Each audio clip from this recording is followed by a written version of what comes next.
Hello, everybody, and welcome to Ring Post Radio, the only show that talks about wrestling. That's right. I'm your host, Ryan Knightsey. With me, as always, is the man, the myth, legend, Scotty Edwards. Scotty, how you doing today? That's 2 weeks in a row of popping you to start the show. I didn't get you as good this week. Last week, I broke you. Yeah. So you couldn't even do the intro, but I got you, and that's what matters. I'm doing great. Happy Father's Day to the fathers out there. Shout out to the dads. Especially Christian Cage, obviously. Obviously. Wrestling's father, Tony Khan's father, as he said, Dr. Wagner Sr. Dr. Wagner Sr. Wait, hold on. Didn't think about it that way. Dr. Wagner Jr., obviously, father of El Hijo del Dr. Wagner Jr. We're just going to name all the dads of wrestling right now. Yeah. Okay, here we go. Top 10 dads. Yuji Nagata. Hold on. Dominic Mysterio, as Liv Morgan told me on an episode of Monday Night Raw. Wait a minute. Hold on. She might have not meant it that way. But also Rey Mysterio. Rey Mysterio, great dad. They don't call him a deadbeat dad at all. No. Who else? Who else is a current father? And we're saying fathers that have children that are also gimmick wrestling. is to be a father. Yeah. Okay. Dr. Wagner Jr., Rey Mysterio. Yeah. I know Cody Rhodes has a kid. I know Bryan Danielson has a kid. Bryan Danielson, because he said he has to retire or something because of his kids. Yeah. All right. Anyways, I did have a note. Are there only those two? Hold on. That are current in all of wrestling that are fathers? No. Not all that are fathers, but fathers that have their children currently wrestling. We're trying to think of fathers with. Okay. That might be it. I mean, the Lucha Libre. Atlantis. Shout out to Atlantis. Shout out to my boy Atlantis. Is Gran Guerrero the son of Ultimo Guerrero? He may not be, probably isn't. But anyways, shout out to Ultimo Guerrero. I don't think that's true, but I'm gonna say it anyways. Because you just gotta go through Lucha. Yeah, that's the problem is you gotta go through El Hijo, something. LA Park. There you go. Triple Mania was yesterday. You totally watched that, right? No. Chavo Guerrero Sr. is no longer alive, right? Yeah, he's not alive. Oh my god.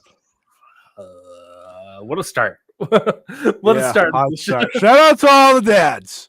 Shout out to all the dads. Well, we do got a big time show today. We got a lot of stuff to get to. A lot of Japanese stuff happening. Forbidden Door seasons in full effect. Japanese stuff happening. A lot of Forbidden Doors in full effect, not just in AEW. And yeah, we got a lot of stuff to get to. We're starting with a lot of Japanese stuff. So what are we doing? We're starting with WWE because you cranked that Soldier Boy. Yeah, you. It's a joke that if you were here at the beginning of the show, before the show started, behind the curtain, you would understand what I'm saying, but you're not. So yes, it is correct. We are starting off our news with WWE Clash at the Cascal, Glasgow, Scotland. I had a mini stroke. Clash of the Castle, WWE. I hope everyone had a good time watching this show because it was fine. It was one of those fine shows. What did you think? I fell asleep at one point. You fell asleep at one point. You're watching this at 2 p.m. and you fell asleep at one point. Very comfy in my chair. Fell asleep. What can I ask? Which match it was? It was actually in the middle. It wasn't even a match. It was when they do one of those super long commercials. So yeah. So I missed the beginning of a match. You took a 20-minute nap and then you missed nothing. Yeah, exactly. It was very well timed. I was like, it was probably after the Sammy Gable match. I remember I had to skip to something because I missed part of the Bailey Piper match. Sure. But yeah, the show was a show. Show was a show indeed. Kind of how I feel most of the time about WWE pay-per-views that aren't the A shows. Yeah, they're really smart, okay? because they've decided let's do all of our B and C tier pay-per-views internationally. Mm-hmm. It's brilliant because the crowds are hot. Yep. And they just got to put 5-match cards on. It's very easy. And no matter what, they don't have to deliver because they already got all their money. Yeah. It doesn't matter. We'll have Cody Rhodes defend his title never in America. Yeah. The American Nightmare doesn't need to defend his title in America. Yeah, it's a world title. We got to defend it right it is. the world. I don't mind it, truthfully. I like the daytime shows because then it's over and then I can just have my entire night. I was thinking about that in terms of like wrestling fans and just like fandom in general is very they love their schedules, especially wrestling fans. They love not changing things up. They love things being the same. Most people don't like changing things, to be fair. That's fair. I know, just sort of thinking about how the geriatrics of WWE fans are holding strong, of moving. They got to move these pay-per-view times all over the place. Saturdays, Sundays, 2 noon. Soon they have to move to USA for Fox and Netflix for Raw, and they got to move all over the place. Moving. Mm-hmm. Mm-hmm. See, for me, the blessing of it all is that it's not on Sundays. I hate Sunday pay-per-views. Mm-hmm. Once it's easy for us. Easy for us. Yeah, well, exactly. And once we played with these ideas of Saturdays once upon a time, AEW used to do Saturdays all the time, and then they said, "Ha, hope you enjoyed that." Mm-hmm. They do it in football season, but that's twice maybe. Yeah. I love it. I love it. Whether it be nights tougher, obviously, because but I rather be able to wake up the next day and not have to go to work. Yeah. Right? Because especially AEW pay-per-views, because they go all night long. Shout out Lionel Richie. Mm-hmm. Did you expect that? Lionel Richie, I think, is a father. Quick Google. Quick Google. But yeah, I like Saturday pay-per-views. I like the daytime ones, especially if you start them a little late and fast forward to the commercials, which I did not last night, which is where I fell asleep. It works out. So that is my feeling on the placement of these pay-per-views, and the hot crowds definitely don't hurt. Breaking news: Lionel Richie, a father of 3. Yeah. I like the early afternoon Saturday pay-per-views because it allows me to watch Triple Mania in its entirety. All right, let's talk about Clash. Now, real question: how do you feel about daytime Sunday pay-per-views, since that's what All In is? I don't prefer it. If it's gonna be daytime, I almost want it to be Saturday. Yep. I don't know why though. I don't know why. No, I just agree. No matter what, I'm with you. I don't have a reason. I'm just with you. But let's talk about Clash of the Castle Scotland. Of course. Scotland, of course. Everyone loves Scootin' over there. We'll talk about we'll go top down to the bottom because there was a lot of stuff. We'll go in order of the show. Cody Rhodes, AJ Styles opened the show, WWE title, Universal title, I Quit match to open. And opening thoughts here, Scotty. I thought the match wasn't as strong as the first one, which was at Backlash Leon France. It wasn't as strong, still very good. A lot helped out because of that crazy ass table bump that AJ Styles took. But it's the sort of thing of the WWE isms of an I Quit match, or just an I Quit match in general, really nullify a lot of the momentum of this match. Yeah, totally agree. I Quit matches I do not enjoy. I do not enjoy the idea of an I Quit match. Because it's a lot of stopping and going and stopping and going. It's kind of like I don't like Last Man Standing really either because of the same situation. They had a very strong match though. We had blood, a little color there. Yeah, Cody did the blade job. I know he's been waiting a long time to do that. If we're listen. If Cody's gonna have that power now in his title reign, he may be unstoppable. Yeah, but they had a good match. I think it was hurt by the I Quit aspect, but it was a good match. I could have done without the whole, threatening to hit his mom with a chair, but it's fine. Got to give Cody time to blade. He was already bladed before that. That is true. He was in handcuffs. It was the first interaction. He was flipping the handcuffs over him, right? Because he had the handcuffs in the back, and I remember on the commentary, Michael Cole's like, "Oh, he has his handcuffs in front of him now. That's a big deal." I was like, I don't know if you noticed, but yes, I noticed that his arms are no longer behind his back. Thank you. Yeah. I think it's just the I Quit WWE production of it all is just really not great. And I know, like, even they compared it to, like, oh yeah, I Quit matches in the past, like Tully and Arn and the steel cage and all that sort of stuff. And those were more like blood feud type matches. And I don't necessarily feel like this match necessitated a blood feud I Quit level finish. His retirement. Wouldn't that break your heart, Ryan? What if I faked my retirement? And no, I've totally never done that. And you did say when Mercedes went in. Shut up. I left you here by yourself to do the show. Mm-hmm. Wouldn't you want to do an I Quit match with me? Interesting. Hold on, interesting. But my point is that, like, there's also, you can compare it historically to I Quit matches to the past, but I think, like, in modern sense, you should compare it to other modern matches, and not to make this a sort of WWE versus AEW conversation, but like, wow, classic Ryan. The most recent I Quit match that I can think of course, was Edge versus Christian Cage. In the same way, I think it's also fair to compare those two because those both had terrible endings.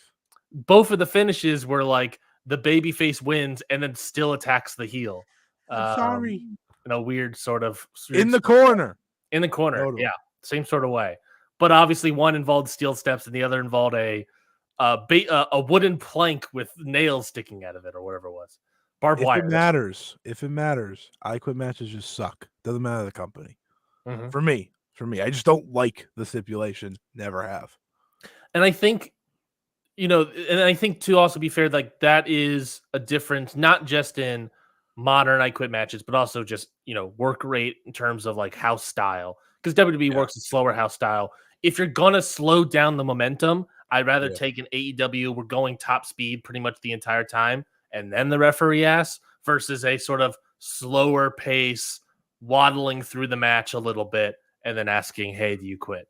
Yeah. What do you feel about what do you feel about Cody passing out and then be like, oh, you got to get a verbal I quit? Oh, I think that's hilarious. I've always thought about that, actually. Especially when I was younger, I was like, what if he just, like, passes out and doesn't wake up? Does the match just keep going? The answer is yes. I don't have a problem with it. I do like when they say, like, oh, if this was a normal match, it'd be over. I was like, no, because he's using weapons to make him pass out. So no, it actually would not be over. Yeah. I don't mind it. I like creativity when creativity makes sense. It was kind of like in the main event when Priest gets his foot stuck and McIntyre's like, I gotta get him in the ring to win. And I was like, he makes a good point. I like good points sometimes, and they actually use knowledge today. Or yesterday, not today. But no, it was a good title match. I think Cody has yet to have a bad title match, necessarily. I think he's 2 for 2 with AJ and good. Obviously, the first one's, like, great. That was really awesome. And, his next one will probably be bad because he's probably facing Solo Sikoa. So it was a good run. Yeah, so post-match, Solo Sikoa comes out. We get a stare down between the two. And then we get a GOD running out, beating up Cody Rhodes. Kevin Owens, Randy Orton makes the save. A lot of people online believing that with Randy looking at the title, that it's also going to be Randy going for the title at some point. So my best guess, I believe the next pay-per-view is Money in the Bank in Toronto, if I'm not mistaken. And then after that, I believe, is it going to be SummerSlam? Yes, it is SummerSlam after that. So I think the best guess here is Solo Sikoa, Money in the Bank, Randy Orton, probably at SummerSlam. That does feel like that would be the big time match. Good lineup. for him. Well, no, Solo Sikoa stinks, but what are you gonna do? What are you gonna do? And then of course Bash of the in Berlin after that. So we'll see what happens there. Here's the thing, right? You ever watch John Cena versus Umaga, Last Man Standing? Mm-hmm. Great match. The steel steps just getting thrown. Yeah, Umaga was great. Solo Sikoa ain't Umaga. That's all I'm saying. Cody Rhodes and John Cena, but Solo Sikoa ain't. They're trying. They're trying. If they should bring back Armando Estrada. Now we're talking, baby. Especially with the cigars. He always had a million cigars. I remember he'd get hit and they just go like the cigars would just go crazy. It was great. Next up, WWE Women's. Do you have any thoughts other than on this I Quit match? I feel like it was like exactly what I expected. I wish we had more to talk about. It's just sort of like it happened, Yeah, I don't know what you want from me. Sorry. I can't, like that match specifically, it's like everything happened exactly as you'd expect it to. Mm-hmm. It was not as good as the first match because it was an I Quit match. Yeah. They had good spots. I did really like the throwing the chair, falling off the rope and through the table. That was a great spot. Good bump. Terrifying spot, but great spot. Mm-hmm. AJ, you're old. Chill out. Calm down, AJ. You're out of control. Damn it, AJ. All right, continue. WWE Women's Tag Team Triple Threat match. The unholy union of Alba Fire and Isla Dawn, hometown heroes, get the title win here, pinning, I believe it was Shayna Baszler. Shayna Baszler. So the titles change. Bianca Belair, Jade Cargill, no longer the champions. What'd you think of this match, Scotty? So I was going to come on to this and have nice compliments about certain things. Like I was like, oh, Isla Dawn's not that bad. Oh, Alba Fire's still good, because Kaylee Ray used to be very, very good, right?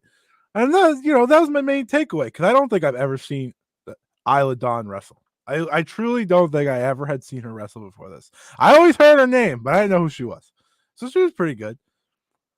How can I talk about anything else when every single time we have a match featuring Jade Cargill, it's an absolute mess? Yeah. I thought this was worse than usual. Oh, yeah, because once she fell, it was over. Like it was over from there. She never was able to recover. She no, maybe two more times after that, and then lost her spot in the match, and never was able to recover. We can make the jokes of better training, blah blah blah blah blah. That AEW and WWE tossed at each other, whatever. Well, WWE tossed at them. This is just Jade, guys. Just accept it. Like this is it. She's not.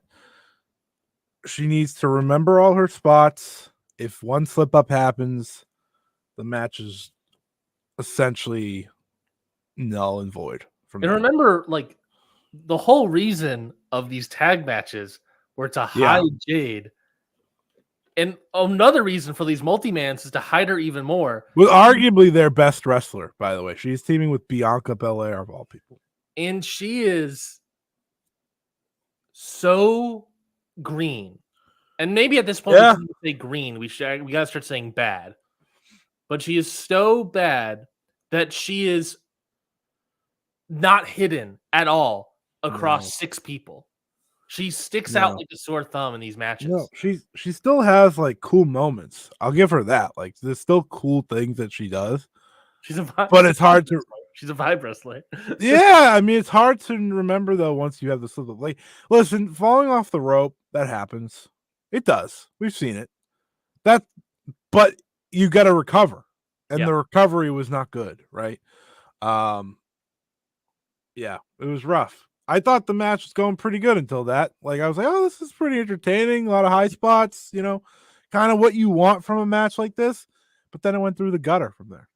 Yeah. I'll also bring up nice moment, by the way. Nice moment for Unholy Union to get a hometown win here. Do you know what their win record was going into this match? Not good. If you count all main roster appearances, broadcast to TV, we're not counting house shows. They are 3-6. Nice. No, sorry, not 3-6. They're 3-3. So out of 6 matches on the main roster as a tag team, they've won half of them. Hey, there you go. That's pretty good. And if you take out main event, they have 4 matches on the main roster, and they've won 1 of them. Yeah, it's not great. That's not great. But 25% win streak going in. Here's what I'll say. I don't care enough to get mad about it.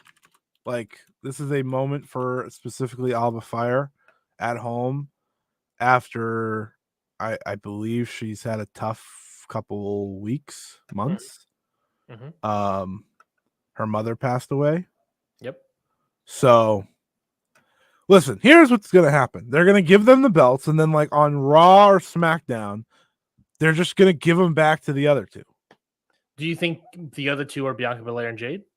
Yeah, I think so. I think they'll give it right back. I'm Triple H. I'm looking at that Jade performance and being like, should we put the titles back up there? They don't care though, I don't think they care either. Because Jade's viewed as larger than life, and it just doesn't matter. Yeah, there's a lot of things that like just don't matter. Like if someone has WWE fans love vibe wrestlers more than anything. So if your vibes are immaculate like Jade Cargill, then it's just like, oh, who cares how she wrestles? I mean, they're probably not gonna. I mean, she's getting dogged on Cage Match, and we know now that like with WWE fans invading Cage Match, like even they're like that wasn't a good match. I mean, 5.81 out of 10 on. It was rough, which is again such a shame because I thought it was a like pretty entertaining match until that big tag. Had she had a great hot tag, I would be like, hey, that was pretty good. Mm-hmm. But she didn't. So tough. She stumbled immediately in that hot tag. She stumbled, making the rating stumble as well. I also just wanted to point out the win percentage of Isla Dawn and Alba Fire. I know it's we're doing the win here, obviously in the hometown, but it is the thing of like WWE fans dogging on AEW booking, being like, why is this match happening? It doesn't make any sense. And it's like, well, they haven't won many matches on their. Do you want me to dog on AEW back? I can. Yeah, there are other issues. I don't think I have anything this time though. Like there are other issues to dog on. For them. Dog on WWE on AEW than that booking.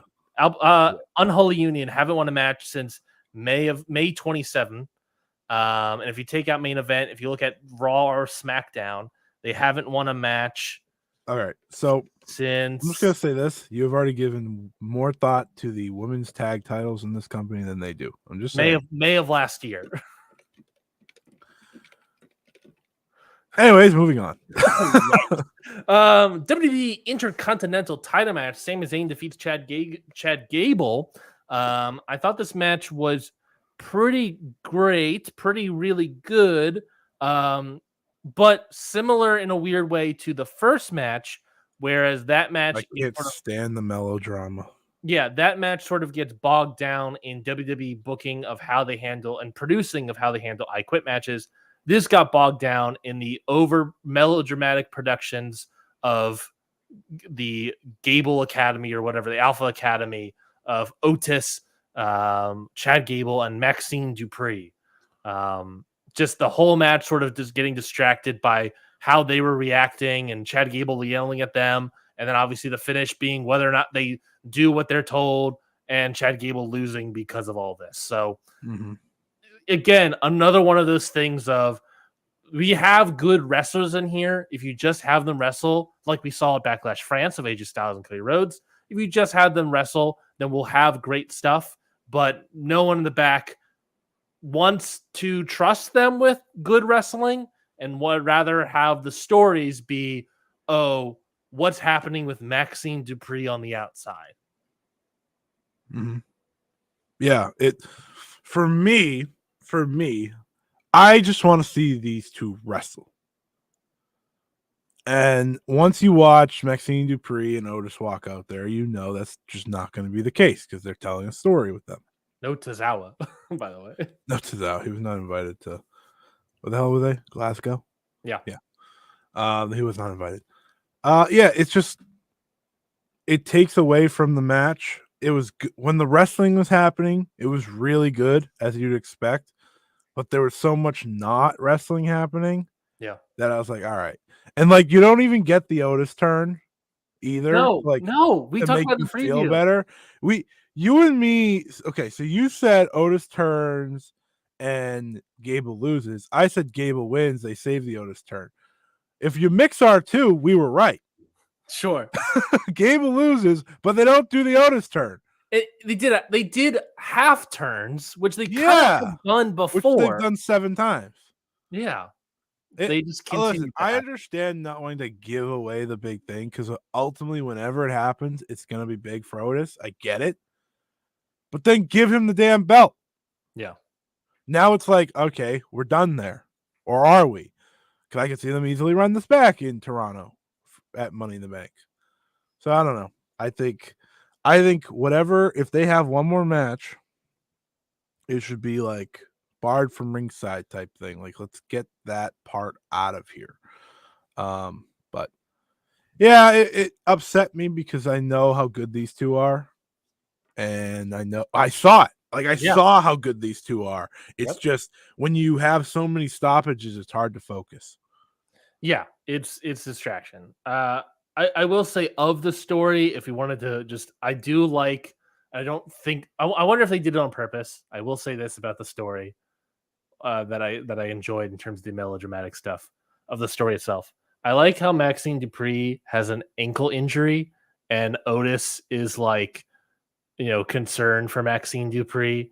And then when it's like time to go attack Sami Zayn, he is also begging in the corner, also helping, like his ankle hurts also because his leg was worked on during the match. Yeah. And it's like the immediate symbolism of like, okay, go attack this person who also has an ankle injury, leg injury, like the person you're concerned about right behind you. I was like, that's a good, just in the context of a TV show, that's a good writing moment. In the context of a wrestling match, get that away from me, Yeah. I should have expected this. Can we just see wrestling? Can I just see some wrestling in the ring? Listen, hear me out. I thought we didn't get to it, but I thought the last 2 matches had wrestling. Yeah. The last 2 matches had the least amount of drama, which is very funny because the main event is the only thing people are talking about drama-wise. But we'll get to that. Well, we'll get to it next. Bayley versus Piper Niven. Bayley gets the win here, defeating Piper Niven to retain the women's title in 13 minutes and 32 seconds. No problems with this match. No problems really with this match, but also perfectly fine. Yeah, absolutely. The crucifix bomb for the win was great. That was my big takeaway. It looked good. I think anyone that's never seen a crucifix bomb was probably like, "Oh my god, what was that?" That's about all I got for you. Fine. Yeah, it was perfectly again fine. As expected. But also, again, a lot of not the story of the match, but a lot of the distraction comedy this time instead of melodrama. I did feel bad in stuff. I feel bad for Piper because, as I said last week, I think there's no one more over on international shows than Bayley. So it's like, good luck. You're home. I understand you're home, Piper. Yeah. But have you considered that Bayley has a song that they always sing, which is exactly what happened. But yeah, no complaints outside of the continuous run-ins, this is WWE, so I can't even like bring it up like, oh, it's what they do. Yeah. But it's interesting that I think back to, and I keep bringing this up and I keep parking on this point, but you bring up, looking back to like Backlash France and just how great the main event was, that we were shocked about how great it was. Yeah. Between AJ and Cody. And I just sort of think about how that was just sort of universally praised. And instead, then you go to Clash of the Castle and have a bunch of interferences. Not interferences. The first match did it. You have a lack of interferences. You have a lot of the dramatic stuff. You decide not to do just 2 people in the ring. Yeah. You decide to add I quit stoppage to it, add melodrama on the outside, add comedy interferences. It's what the WWE fans react to. That's just how I feel about it. Like, they reacted to every little bit of it. Yeah, that's the thing. Like, that's how I watch it. Like, I watch the Otis and Maxine stuff. They react to it loudly. Like that's what they care about. The Chelsea Green thing could have easily done without. I think those ones you could have easily done without. Yeah. Right. But and obviously the main event, the one that they did do, I thought was, and no one will like it, but I'm going to say it was perfect. Perfectly done. Yes, you're talking about the main event, Drew Martinez versus Damian Priest for the WWE World Heavyweight Title match. I will say before we get to the explicit finish, very early on in this match, Damian Priest goes over the top rope, gets his leg caught, and nasty. I don't know if it was somehow a natural work or some sort of thing that happened that they said, screw it, we're emptying the clip. We're not, we're throwing out the sheets of paper, we're throwing out the script, and we were just going to play into this. And the rest of the match becoming sort of like Damian Priest looking like he has a legit leg injury, maybe tore his ACL or something, and just going out and I figured his ankle was gone. Yeah, I figured that too. But then he was like working his knee the entire time, and I was like, okay, he worked his knee to his ankle. He just decided my entire calf is gone, which like honestly fair. It made the match so much more compelling. Oh yeah. I thought this was the best match of the show. Undoubtedly. If you told me that Damian Priest had the best match, I would have laughed at you. But they made it work. Yes. And the crowd obviously being as hot as hell for Drew doesn't hurt. Drew's fantastic, okay? I want to say that. There's a reason people have been yelling for the past 24 hours. It's because people love Drew McIntyre. He's excellent. When the idea of him leaving WWE came to be, we said, oh, well, obviously, like AEW would have to sign him. Drew's a different level, you know? And you saw it here. He's excellent. He really is. He was great in this match. I thought Damian Priest did a good job, like you said, of changing it up. And while I thought the finish was kind of what we expected, it was very well done. It depends how far they go with it. Will they go full double turn? Because I feel like they should. They have to. They have to do a double turn now. Like I don't know how CM. I mean, it is CM Punk. He's great on the mic, but I don't know how you go to Monday Night Raw on Monday and just be like, I kicked you in the balls because you deserved it. Like it's one thing messing with him, but it's another thing to be like, I kicked you in the balls. You know, they are going with this like interesting character, at least with Wade Barrett, where Wade Barrett's like, you gotta fire this guy. There's no respect, blah, blah, blah, which I think is really good because it's taking real life situations, obviously from the past of CM Punk, and running it into the story. Right? He's a non-cleared guy getting physical with a guy in a championship match. It's a great method and costing him the match undoubtedly. Yeah, I should be said the match. Drew McIntyre had it won. There was a ref bump. CM Punk slid in, but because of the camera work, you didn't know CM Punk. They revealed CM Punk. Perfectly shot. And then obviously some interactions, kicks McIntyre in the balls. Damian Priest does the choke slam, whatever South of Heaven called choke slam, and gets the win. But you were saying, I think they're just going to let these two go, tell their story, and the crowd will cheer for who they want. To me, Drew McIntyre is 100% the babyface. He should be world champion now twice, and he's been taken. CM Punk has taken it from twice. It's a great story. It's the most compelling story in this company moving forward. It has been really. It's just now Punk's seemingly kind of back. He said he might be cleared this week officially. So CM Punk back, probably building to that SummerSlam match, if I had to guess. That's exciting. That's very much more exciting. I think Drew, we talk about should Drew have won and got his moment. Back-to-back years of world title match losses for old Drew McIntyre. For me, it's yes and no. Yes, because he should have had that moment because he should be champion. No, as in it didn't make sense for what they're going for. If that right. Unfortunately, it just happened to be in Scotland, so it makes it a little tougher. I think that they're doing it Obviously, the king of the ring thing screwed them. Yes, I think King of the Ring kind of messed them up a little bit, but also because we talked about in the preview that it didn't clearly. This is their plan. We talked about this in the preview. It was like, I'll do everything, and they were like, yeah, but Gunther's challenging at SummerSlam. I was like, oh crap, okay, it really screws things up in my head. But I wonder, and this is like, I wouldn't be shocked if this is the idea.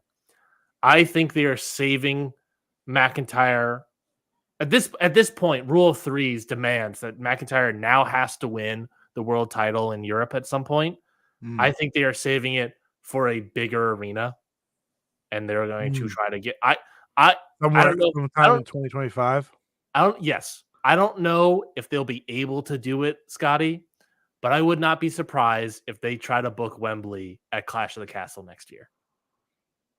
They'll bet. Here's the thing: they'll book whoever gives them the most money. They don't really care. Correct. Also correct. but I think you're right though. Like the idea of the bigger stadium for the bigger moment.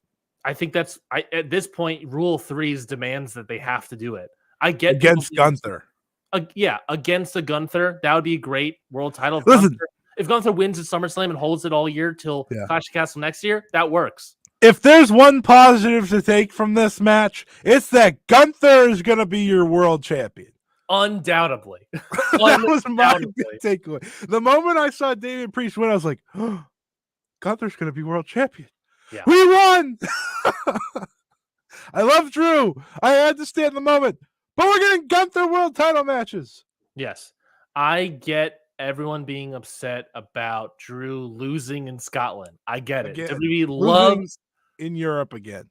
WWE loves these people losing in their hometowns. I completely understand. But I wonder if they're going to try to book a bigger arena, Clash of the Castle in Europe next year, if they can. I wouldn't be shocked if they try to do Wembley. And then do the McIntyre finish there. Because at this point, Rule 3 is, like I said, demands that they have to. They have to. Yeah. They teased it twice back to back. They have to do it now. I think Drew beating Gunther writes itself anyways. I agree. Fully agree. Chess, not checkers, perhaps. Yes. That might be the They gave Cody the moment after years, so like why am I do believe Drew gets his moment. I just don't know when. And he has to turn babyface officially, I think, to do that. The moment will mean so much more when he's babyface, because essentially his story has always been, I can't win the big one, or I can't win the big one in front of fans. He was heel this year and they did cheer him, and then he got ripped away. So it's like he really didn't get it yet. Yes. So it works. Also, I think him and CM Punk's just really exciting. I really do. The way CM Punk slides in there, does it, and then gives him that little smile. Yeah. Like the asshole that he is. It's great. This is the story I'm most interested in, and Gunther's becoming world champion. Yeah. Things could be worse. Great comment here from the Flaming Shark in the chat. I think this is the first time I'm seeing you, Flaming Shark, in the chat, so appreciate it. Welcome to the show. Priest came out of that looking more like a star than ever in WWE, regardless of what happened. Worker botch. Not a huge fan of his, but good for him.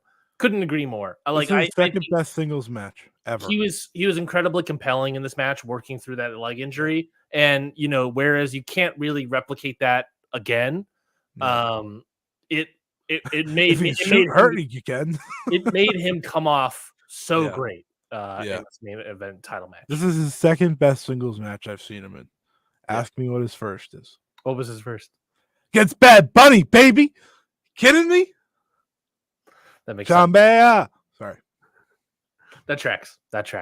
Yeah. I think the show that one of the classic WWE shows of first match is pretty good. Last match is pretty good. Middle of the show, there's a lot of nonsense. I think people have convinced themselves because they're international shows that they're supposed to not be pay-per-views. But it's still a B pay-per-view. It just has a hot crowd, it's international. Yep. So like this is exactly the WWE B pay-per-view formula. Yep. 5 matches. A lot of nonsense in the middle. Yep. It's all about getting to the next A show. That's all these are for. And I think it's a fine method because look they sell a shit ton of tickets. 11,391 to be exact. And obviously They make have a crap hot ton of show money. They make a and they crap ton make of money people talk. from Glasgow. Like people can get mad at stuff all they want, but they make people talk. Mm-hmm. And they know people are just going to keep watching. It's just the way they roll, you know. It's the way the cookie crumbles, as they say. Yeah. And before you ask what kind of cookie, I don't know. So don't ask. I'm not positive. Stop asking me what kind of cookie. Stop asking. Peanut butter. It's a peanut butter cookie. Well, yeah, it was what it was. It was a B show, but as Gunther fans that we are, I'm excited for SummerSlam then. Gunther world title matches. It doesn't get better. Yeah, I'm there for that. Him and Cody, 2 top world champ. I can't complain. Now just don't do any nonsense in Gunther title matches. That's all I ask. You don't need it. Yeah. No nonsense. None. Zip. Well, let's move on. Let's talk about New Japan before we talk about New Japan Soul. Damn it. Yes. We'll talk about the G1 Climax. I don't know it. Yes. The participants of the G1 Climax were announced this morning. You have a graphic? No. I do have a graphic. I'll show you the graphic. I'll do the graphic. I'll do the graphic after where I go through all the people. So G1 Climax participants were announced this morning. I don't need to show my eyes. Scotty did not watch New Japan Soul. He watched Noah Grand Ship. Which no, I'm more of a Noah guy. Yeah, he's full on Muda guy. But we'll talk about the G1 Climax participants. If you don't know, G1 Climax is going to be this year 2 tournaments, 10-man blocks. Not 2 tournaments, 2 blocks, 10-man blocks with as they revealed in this show, Scotty, a mini round robin tournament of, I believe it's 6 wrestlers to get those play-in spots. Oh, baby. So they're doing they're doing a little G1. Yeah. G2. G.5. The G.5. The G.5. That's what we're calling it for now on. So let's get through it. I'll read you off Block A and Block B. Everyone, I don't know any of this. Wait, can you do the play-ins first? That's far less exciting. Unless it gives away something. All right. You know what? You have this queued up. I'll listen. I'm ready. Every reaction you're gonna get fresh. I don't know nothing. This is true. Scotty does hear a rumor of one person, but I don't know nothing. Well, let's talk about it. Block A is in order of announcement. Tetsuya Naito. Let's get quick thoughts. Chalk. I'll give you a 1-word response or a 1-phrase response every time. Shota Umino. Chalk. Shingo Takagi. Wait, is this one block? This is all one block. This is Block A. Woo! All right, continue. Sonata. Oh my God, it's just L.I.J. Okay, continue. Yeah, a lot of L.I. I was thinking there. I was like, all right, I don't like Sonata. I know Sonata's not L.I.J. anymore, but he is. But Shingo Sonata, Naito Sonata, we got stuff there. Yeah, all right. So far, so good. Great Okan. Ugh. God. Okay, he's a KOPW champion. I knew it was coming. Zack Sabre Jr. Oh my God. Okay. Don't spoil it here, but Gabe Kidd. Okay. This is really good block. It's a pretty good block. I gotta say, Zack Sabre Jr. Shingo, right? Yeah. Zack Sabre Jr. Naito, obviously. Zack Sabre Jr. Shota actually have good chemistry. I think Kidd versus Shingo would also be really great. Yeah. After Gabe Kidd is Evil. We up, baby! We up! Good day for the fan of darkness. Woo! Now, by the way, L.I.J. again, Evil, Sonata, Shingo, Naito. That, even if it's gonna be dumb matches with Evil, there is a lot of story right there. So that's interesting. Yeah. And then hold on. Did you say Evil matches are dumb? Moving on. Take it back. From Noah, Jake Lee.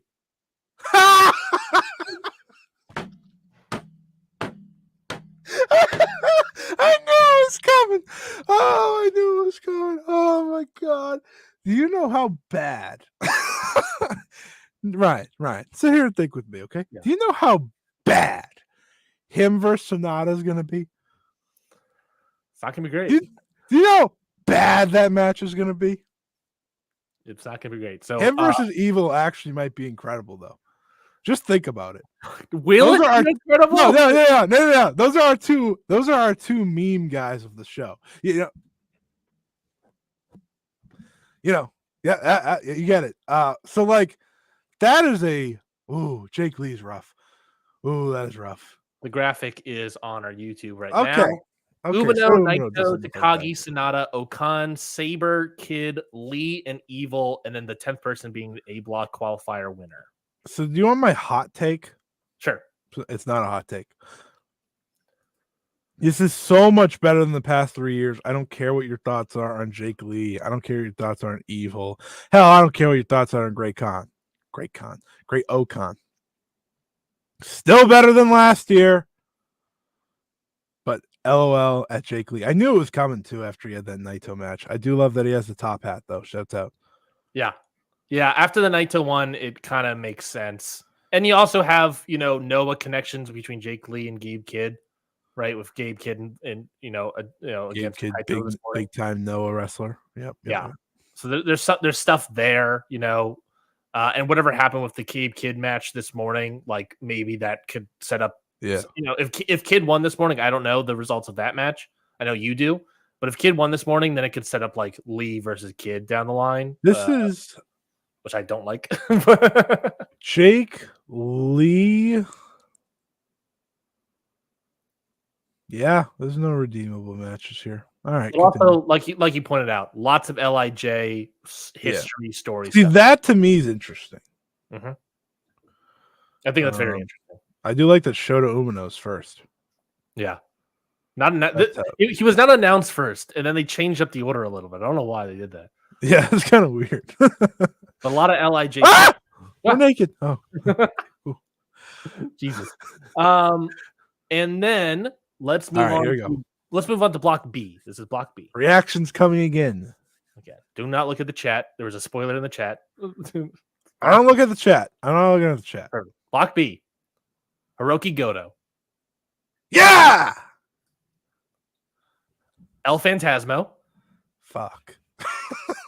It's a nice spot. To be fair, nice spot post. This is a weird first two to announce. By the way, you came out the blocks hot in the other one, and now it's like Hiroki Goto and ELP tag team wrestlers. Yeah. Awesome. All right, but a nice spot for El Phantasmo after Tala Tonga leaves. The Tall Tonga, yeah. Yota Tsuji. Oh yeah, I forgot about him. No, that makes sense. Mm-hmm. Jeff Cobb. Okay, Jeff Cobb and Tsuji's good. Mm-hmm. Tsuji versus Goto again? Oh. Yeah. That's a good one. That's a good one. I remember that one. That one's good. Hanare? Ugh. It's fine. It's I fine. gave my response. Ugh. David Finley? Oh, my God. Okay. Red Narita? God, I saw that one and groaned out loud. When Jesse was standing in the room with me when that happened, I was like, "Oh God!" I told you they are gonna be in. Yeah. Yuya Uemura. Yeah, I told you all four are getting in. This is rough, buddy. Good. I'm glad Yuya is in the G1. I know I'm not a big Yuya Uemura fan, but it is a spot. This is a tournament that he should be in. This is his final chance. Does he have a career, or does he stink for life? Mm-hmm. And then the nice spot from DDT and AEW, Konosuke Takeshita. Yeah, that's the good stuff. I wish he was in the other block, but this is the good stuff. So let me pull up this graphic for the funny thing about Takeshita. Oh my God, you're gonna get Yota Tsuji versus Takeshita. That's your thing. That's your thing right there. Baby, I am there. Here's the graphic on our YouTube. El Phantasmo, Goto, Tsuji, Uemura, Cobb, Hanare, Finley, Narita, and Takeshita. And of course, the B block qualifier winner. So there is something very funny about the one AEW wrestler being here, being also a DDT wrestler. Mhm. Could it send anyone else from AEW? I love Takeshita, so I'm not upset. I'm not saying I'm upset. They announced him as AEW and DDT, just to be clear. Oh, that's good. That's good. Trying to see. Am I looking forward to enough matches in this block? So I'm looking at obviously Goto Suji. I'm looking at everything Takeshita essentially in terms of what is my excitement. I think obviously Takeshita Suji. Yeah, of course. I think it's not. I don't like this block as much as A block. No, I think it it's doesn't have fine. evil in it. Takeshita being in here helps significantly, and obviously Suji being in here helps For sure. I think Cobb can be good stuff. I'm interested in what El Phantasmo is going to do. I think Takeshita can have a good to great match with almost all of these people, even despite my doubts with a lot of them. Even Takeshita, Red Narita getting you going. Buddy, I'm house for life. Of course it is. Very good. Sometimes I forget. Sometimes I don't think you remember what my gimmick is here. Good point. That is a good point. But yeah, that's B block. Now, there are, like I said, 2 round robin tournaments for Block A, Block B participants that begin during the New Japan Soul Tour, ending with the finals at Tokyo Budokan on July 5th.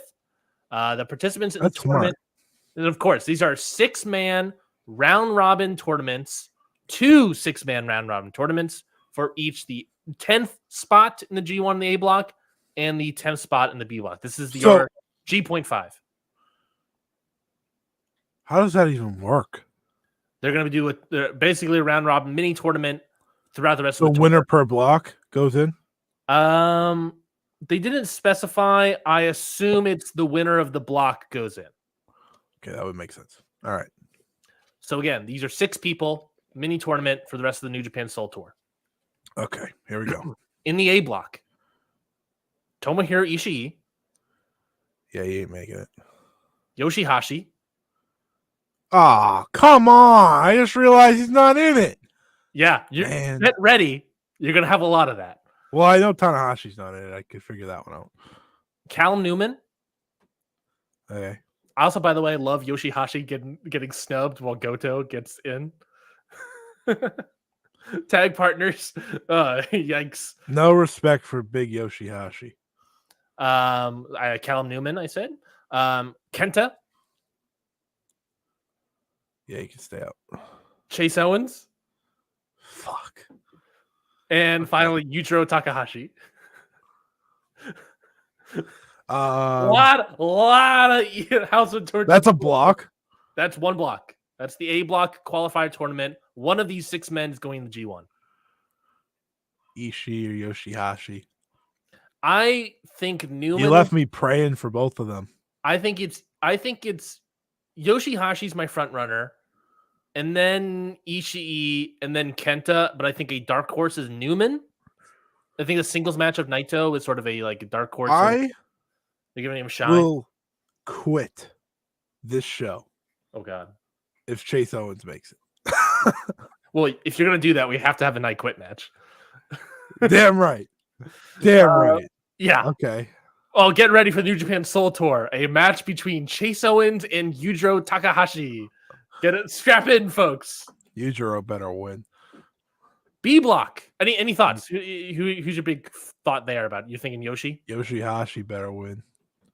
I can live with some of them. I cannot deal with Chase Owens. Yeah. Yeah, we know that. We know that for certain. And I don't watch his matches. I think this is a good time to not have Ishii, a good reason to have a reason where Ishii doesn't go in the tournament, and this is a good way to, I think, do that, and just I know this is gonna probably anger a lot of people that he's not in. Sure. But this guy has gotten to the age where New Japan doesn't want him in that tournament. Well, also supposedly he doesn't want to be in the tournament. He was not supposed to be in the tournament a couple years ago, and then he's yeah. Okay, so that's A block tournament qualifiers. B block tournament qualifier round robin tournament. Here we go. Hiroshi Tanahashi. Go Ace. Toru Yano.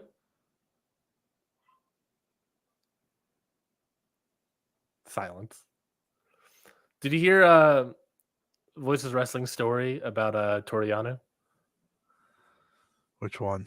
Apparently, in a meeting, Bryan Danielson pitched a Toriano like run with Danhausen, and Tony Khan's response was, "I hate Toriano." It's the most.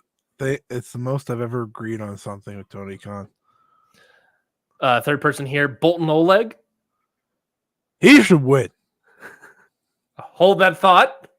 Okay. Number 4, Satoshi Kojima. Get some ML Dub in there, baby. ML Dub. ML Dub. I'm going to be ripping my shirt off when I watch Bolton Oleg versus Satoshi Kojima in a G.5 qualifier. Yeah. I'm going to switch the order up for a dramatic effect. So the 6th person, I'm going to switch this up. TJP. Isn't it only 6 people? Yeah. Well, sorry. Next person, TJP, right? Okay. And then finally, Taichi. That's right. Taichi not in the G1. You might have forgotten about that, but he has to earn his way in.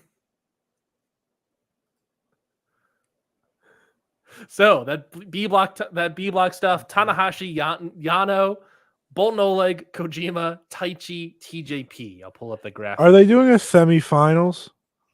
I do not know. I do not know. It does not say. I'm trying to see if I can get multiple people. The finals are at Tokyo Budokan on July 5th. So I think they're doing like the top two of A block, top 2 of B block. They wrestle. The winner of that gets into the G1. Well, 2 people from B block should go in then.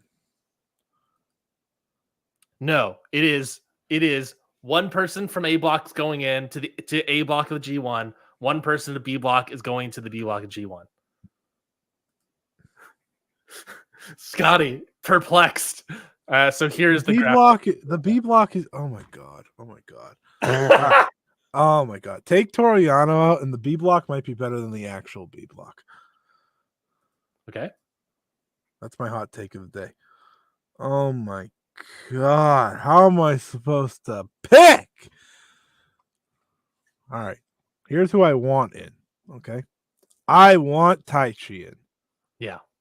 But I also want Bolton It is Oleg astounding that he's not in the actual G1, but also, what has he done this year? Nothing. That's the problem. Nothing. It's not his fault. All right. That A block is a crime against humanity. That's so bad. It's not great. I mean, that has like maybe me excited about Ishii Newman, and I think that's it. Respect Yoshihashi. What Yoshihashi? Yeah, Yoshihashi Ishii, I think, has had good matches in the past. There you go. At least you respect a little Yoshihashi. I think that's B block, man. Bolton Oleg Kojima is a shirt ripper if I've ever seen one. I look at B block and I see TJP and I say to myself, man, are they gonna do it? Are they gonna push him in over Taichi or Bolton Oleg? I've accepted Tanahashi ain't doing it. He probably does not want to do it. He shouldn't. This is enough. This is enough for him. This is his out, obviously. They're not going to have him wrestle extra matches. That doesn't make any sense. Man, I'm going to be rooting for Taichi until the end. Yeah. I think if I had to do a top 2 of each block as the finals, right? I think it could be Taichi, TJP. Mm-hmm. And then the irony of TJP losing again, I think is very good. Beyond true. Yeah. And Taichi has to get in. It would be ridiculous if he doesn't get in. And then if I had to do A block, I mean, my dream would be like Ishii. I think, I don't know. My dream is like Ishii, Newman. I think reality is Ishii, Hashi. And I think Yoshihashi gets in. I think it's going to be Yoshihashi and Kenta. That stinks. I didn't tell you it was good. Yeah. I mean, the fact of like a IWGP Tag Team Champion Yoshihashi is not in is also weird. No, wait. He lost. Taichi isn't in. He also lost the title. Taichi's rough, but again, I ask you, what has he done this year? We got a lot of comments. Okay. All right. We'll go through them real quick. Hold on. Hold. Hold. Taichi in this block looks sexy as hell, right? In B block. Yeah, it does. Takeshita versus Taichi. That's where we're at. What? Okay, I understand you said, what has Taichi done? There is no world where Great Khan should be in over Taichi. Okay? Hey, he's the KOPW champion. Jake Lee's in this, which means Taichi isn't. I'm angry. I'm not happy. God. What a shame. What a shame. No respect for the man they call. How am I supposed to sing every show? Scotty is flustered. I am angry. Also, Bolton Oleg should have been a consideration here, and now he can't be. I think he's in the perfect spot as like a qualifying thing here. Is he a young lion still? I don't know. He was also never champion and stuff, so I don't know. All right, he's still wearing the black trunks, but it also looks great on him, so I don't know. All right, buddy. Here's the thing. If we're not having Bolton Oleg and Taichi in this G1, send them to the N1. I rest my case. I like Kojima in here. Coming back for a quick. Yeah, shout out Kojima. You know what? Kojima should win. That's a world champion. That's a world champion right there. You gotta respect. How's a world champion not in this thing? That's a great point. Great point. Man, I am upset. Yeah, not ideal, to say the least. Some comments for that segment. Kojima. Or really, Vink and Bjorn, Taichi not in. What the fuck are we doing, New Japan? Everyone wants the man Taichi. Flaming Shark, Taichi Mania might not run wild. Life is pain. Booking wise, Yoshihashi or Callum Newman could be Ishii, though. I think that makes sense. I could see Newman. If they want to give the young guy the big spot. Thinking Bjorn, can we send Ishii over to AEW then? Hey, we're sending Shingo over to the Owens, so that helps. The A block is much better, by the way. Yeah, A block looking real good. And if I had to throw in someone part of that, what's happening already in A block, yeah, I mean, I would probably Aichi can't be, but I would. Yeah, I mean, well, there's something there of like, I will say, I think Newman is a legit dark horse only because then he also goes in the A block and has another Naito singles match. I think there's something there, but that knocks off Ishii and Yoshihashi, and I don't know. I don't know if I necessarily. But here's the thing about Yoshihashi, okay? He always gives you one match that you're like, where'd that come from? Mm-hmm. I need that in my life. Mm-hmm. I'm really upset about Taichi, though. That's like criminal. Yeah. He felt like the layup to me. Do you like these blocks? Overall, obviously, you're still coming down off the high of Taichi and all these sort of things. I think B block pretty bad. B block? Yeah, it's got Takeshita. That is all my interest in that block. I think to me, Takeshita and Tsuji are holding up the B block as much as they can. You know what I mean? It's like it is Atlas holding the world with Takeshita. I do think the interesting part is like, who the hell's winning B block? Yeah, so there's also that. Who wins the G1? It's I don't know. Because I think Naito's going to be champion by the time this starts. Hey, we'll pull up the graphic real quick. Well, A block side, Naito's champion going in. You got Zach's. I think I've been pulling for Zach since the Wrestle Kingdom. I think it's plausible. If Naito's champion, my top two to win this block are Zach or Shota. Because I don't think they'd give it to Shingo. And God, there's no way they run back Naito and Sonata. The finals process is also going to be first. Oh, right. So first gets a bye, second and third wrestle. The winner of that wrestles the first person, then winner of that wrestles the block. I think everyone has a shot. I think it could be like Shingo, Shota, Umino, Zack Sabre. I think Zack Sabre Jr. is one of the three. Oh yeah, I think he's the most confident one. And I think Shota is in a prominent spot enough in this that they will give it to him. If it's And I Big think Lee, I am ripping my eyes out. Why are we discounting Evil though? I think third place. It could be Yeah. Shingo, Sonata, or Evil. I think they're like third place contenders. I mean, Naito could just be one of the 3 as champion. That I'm Also not gonna true. rule that out either. Yeah, And being fourth. We're having the world champion be fourth, taking all those losses. That seems right. weird. That's tough. So he probably will be one of the 3. What about B Block? B Block. I picked 3. Takesha's definitely in. Takesha's got to be third because he's going to be super protected. I could see him finish for like second or first. Yeah, he's super protected. Suji's in because they can have Takesha go like 8-1 and then lose in the tournament easily. Suji, I think, is definitely in too. And I think, honestly, I think the other one's going to be Finley. Yeah, there's not another choice at all to me that makes sense. What about Taichi?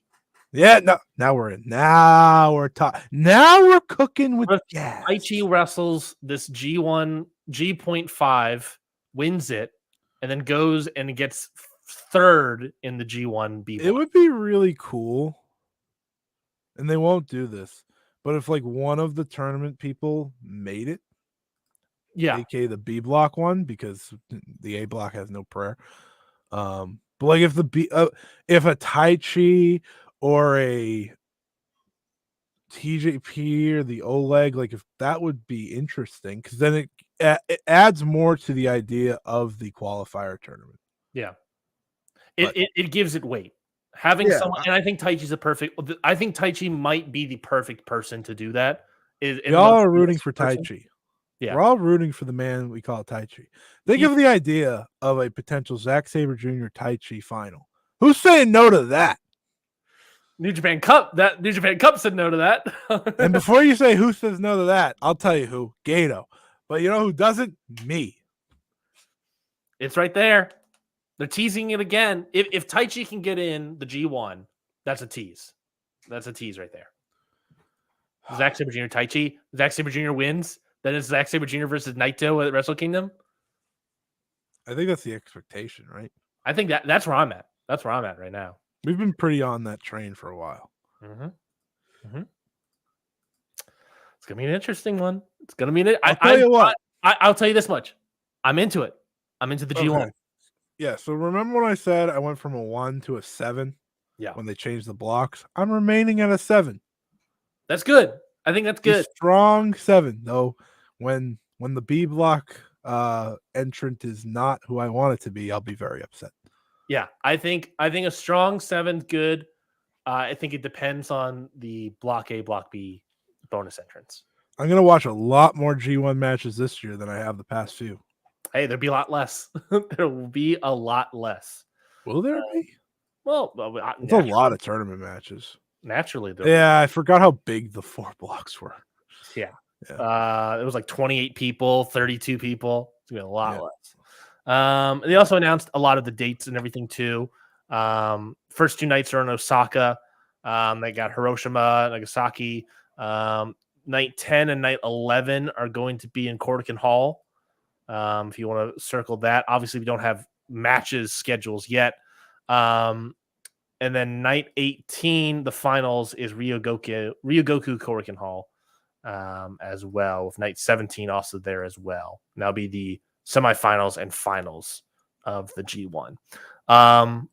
So yeah, we got all those dates. I don't know exactly when, but we'll get the match order, I guess, at some point. So yeah. I watched New Japan Soul this morning. I can run it down for you real quick, Scotty, and get some thoughts on what you think about some of the results. All right, cool. Never open weight. I watched all of it. Not all of it. I watched hold on the title matches. Come on, I'm not crazy. Hold on. Never open weight 6-man tag team title match, and maybe some of these results also will help clarify maybe some things for the G1 for you. Maybe, I don't know, but let's see. Get those thoughts. Never open weight 6-man tag title match. A title change yet again. Tanahashi, Yano, and Bolton Oleg defeat LIJ, Bushi, Hiromu, Takahashi, and Yosuji, with Bolton Oleg, whatever the order his name is, pinning Bushi to get the win and winning the titles back. All right, I'm not ruling out Bolton Oleg out of this block now. Yeah. You know what moves me? Especially knowing that part of his story with his title matches is he really wants to wrestle Yota Tsuji. You know what Suji's in moves D me? block. Takeshita versus Bolton Oleg moves me. An odd amount. As him and Tsuji. I think that's all right. All right. Him and Goto. If it's not going to be Taichi, there's something there with him and Goto. There's something about Goto after that that New Japan Cup final where I'm just like, we might be back. Yeah. There was a nice little spot here where Tsuji has a sort of like running Hurricane Rana that he does. Yeah. Oleg Bolton obviously stops him midair. He stops him, but like kind of awkwardly. So it's really showcasing like how much strength he actually had to like hold him. And he basically converts him from that Hurricane Rana position into like holding his mid area without Tsuji ever touching the ground, where he just like, spins him around a billion times and throws him. It was just a long sequence of Bolton Oleg showing a lot of strength. I was like, yeah, baby, that's what I like to see. But that was their major direction. If they're gonna put him in the thing, this is gonna be a hot take. If they put him into the G1, he should go undefeated in block action. Get him like super over in the tournament in the G.5 in the G half, yeah. The half G. IWGP Junior Heavyweight Tag Team Title match. Bullet Club War Dogs successfully retain their titles over Fujita and Robbie Eagles. Robbie Eagles must be going home. 17-minute, 52-second match. I think you're right. Eagles is going home. Whatever's happening with the Eagles, I don't know.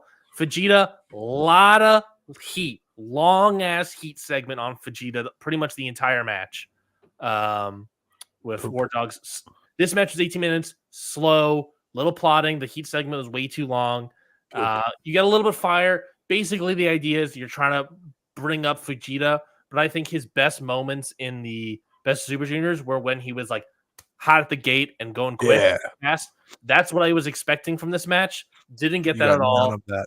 Instead, you get long heat segments that end up not classic War Dogs. Not too good. Not too good.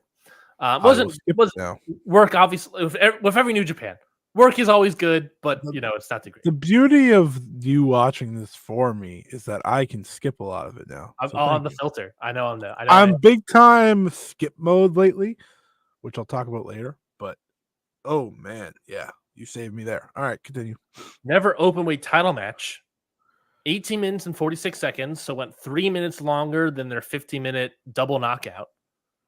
Hanare defeats Shingo to become the new never openweight champion. Really good match. I think I liked their first outing more, and I think part of that is the double count out shock was kind of good. But really good work from Shingo. Obviously, he's a fantastic wrestler, great wrestler. Hanare, I think, stepped up. A lot of headbutts, a lot of like those Ishii things of like getting punched and then like kind of like headbutting the punches. So a lot of that hard-headedness. And then, ultimately Hanare gets the win. Good work. Of the three, I think my favorite so far, but not as good, I thought, as their first outing. And I didn't even like their first outing. So this is great. This is awesome. Loving, having a great time listening to this New Japan review. It's making me feel so good right now. Shingo losing the never openweight title, going into the Owen with no title, and into the G1 with no title. Interesting. All right. Interesting.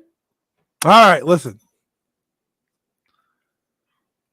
Shingo G1 is not a bad idea. Him versus Naito, I'm not against it at all at the Dome.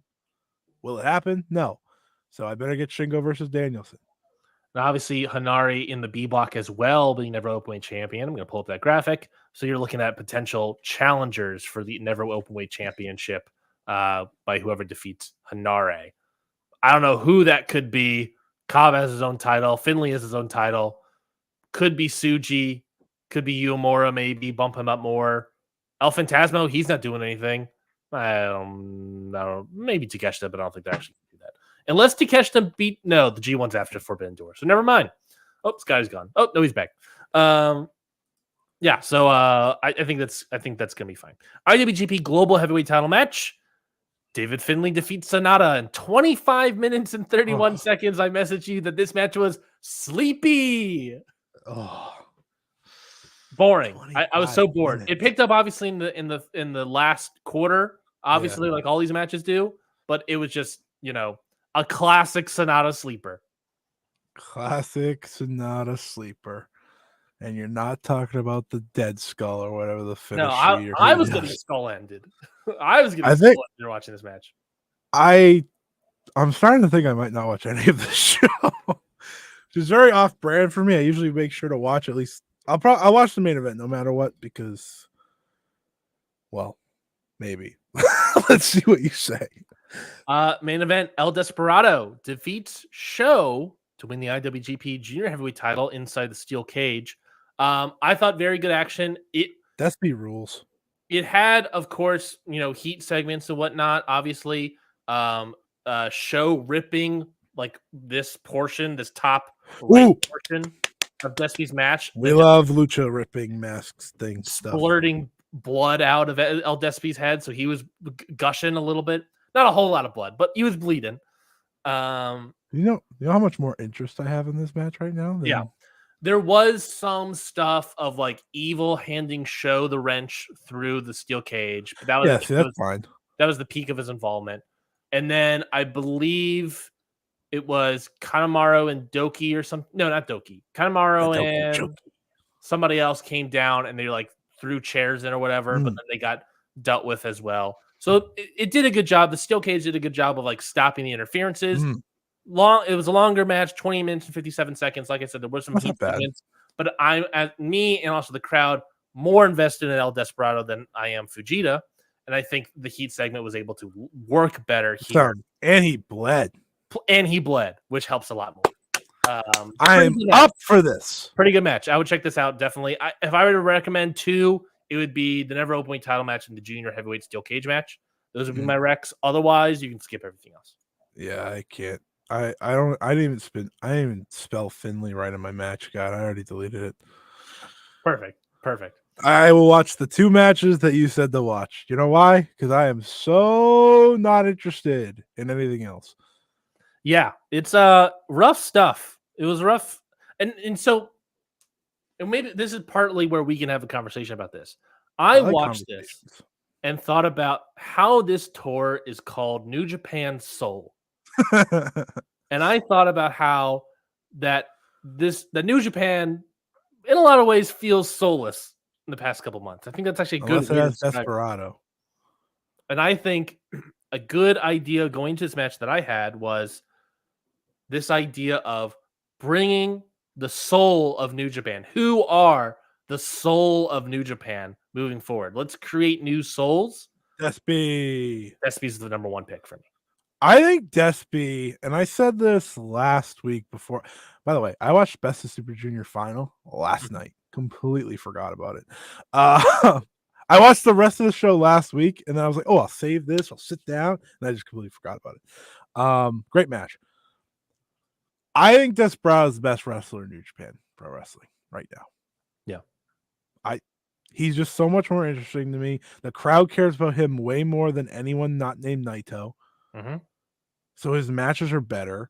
He's just designing his matches so much more interesting. He's just the man. Floating Shark also brings up some history here in the chat.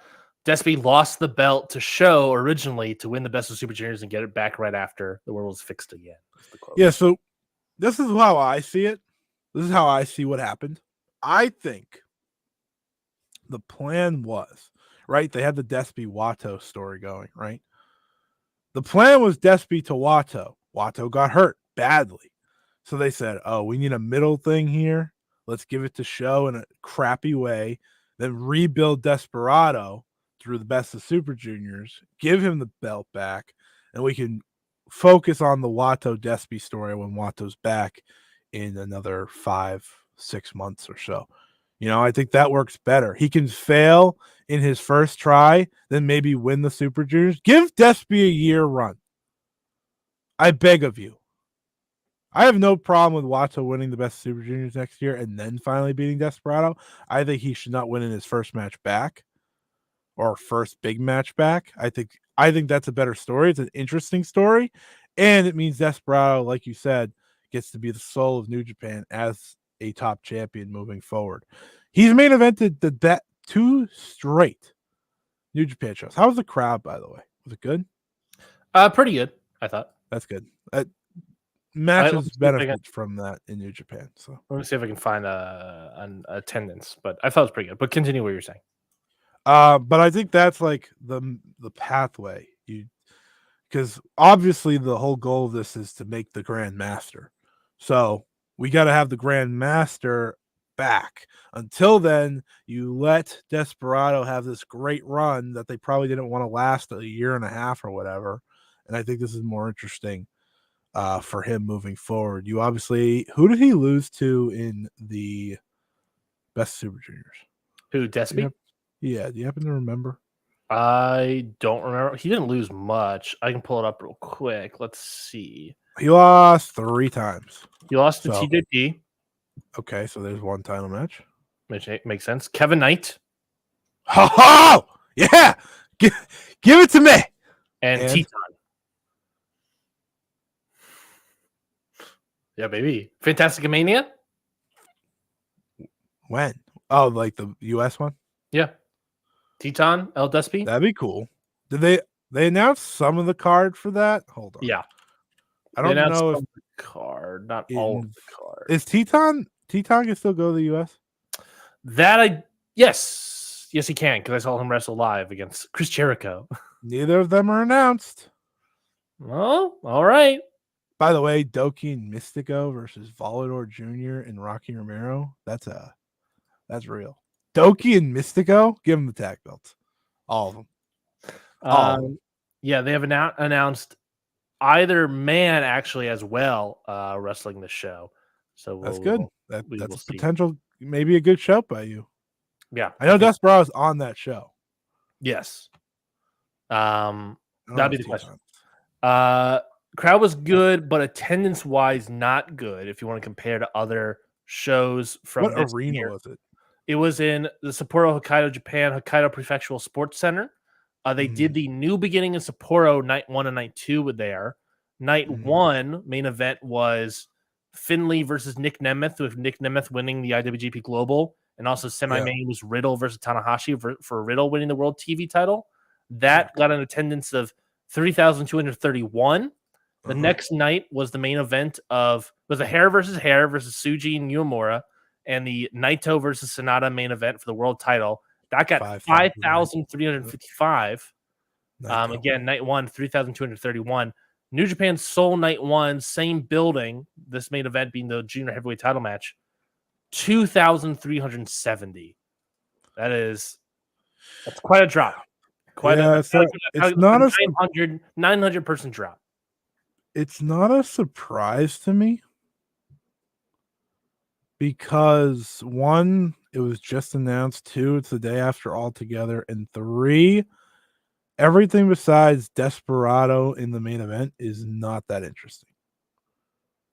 Yeah, a lot of it. There was 2 matches in here that were repeats from Dominion. And the non-repeat was Finley versus Sonata. Yeah, which was the main event of the last show. Which drew more. Technically, it was a semi-main here. Yeah. Oof. All right. Well, I think if anything, if I don't point to anybody, I don't know, Sonata. Maybe I'm pointing to Sonata. Maybe. I mean, David Finley drew more in the main event against Nick Nemeth. Maybe it was Nemeth and Riddle that was doing the heavy lifting there, but hey, I mean, Finley was still there. I don't know. New Japan has lost a lot of fandom since then too. Yeah, I think that's obviously or interest. I won't say fandom, but definitely interest.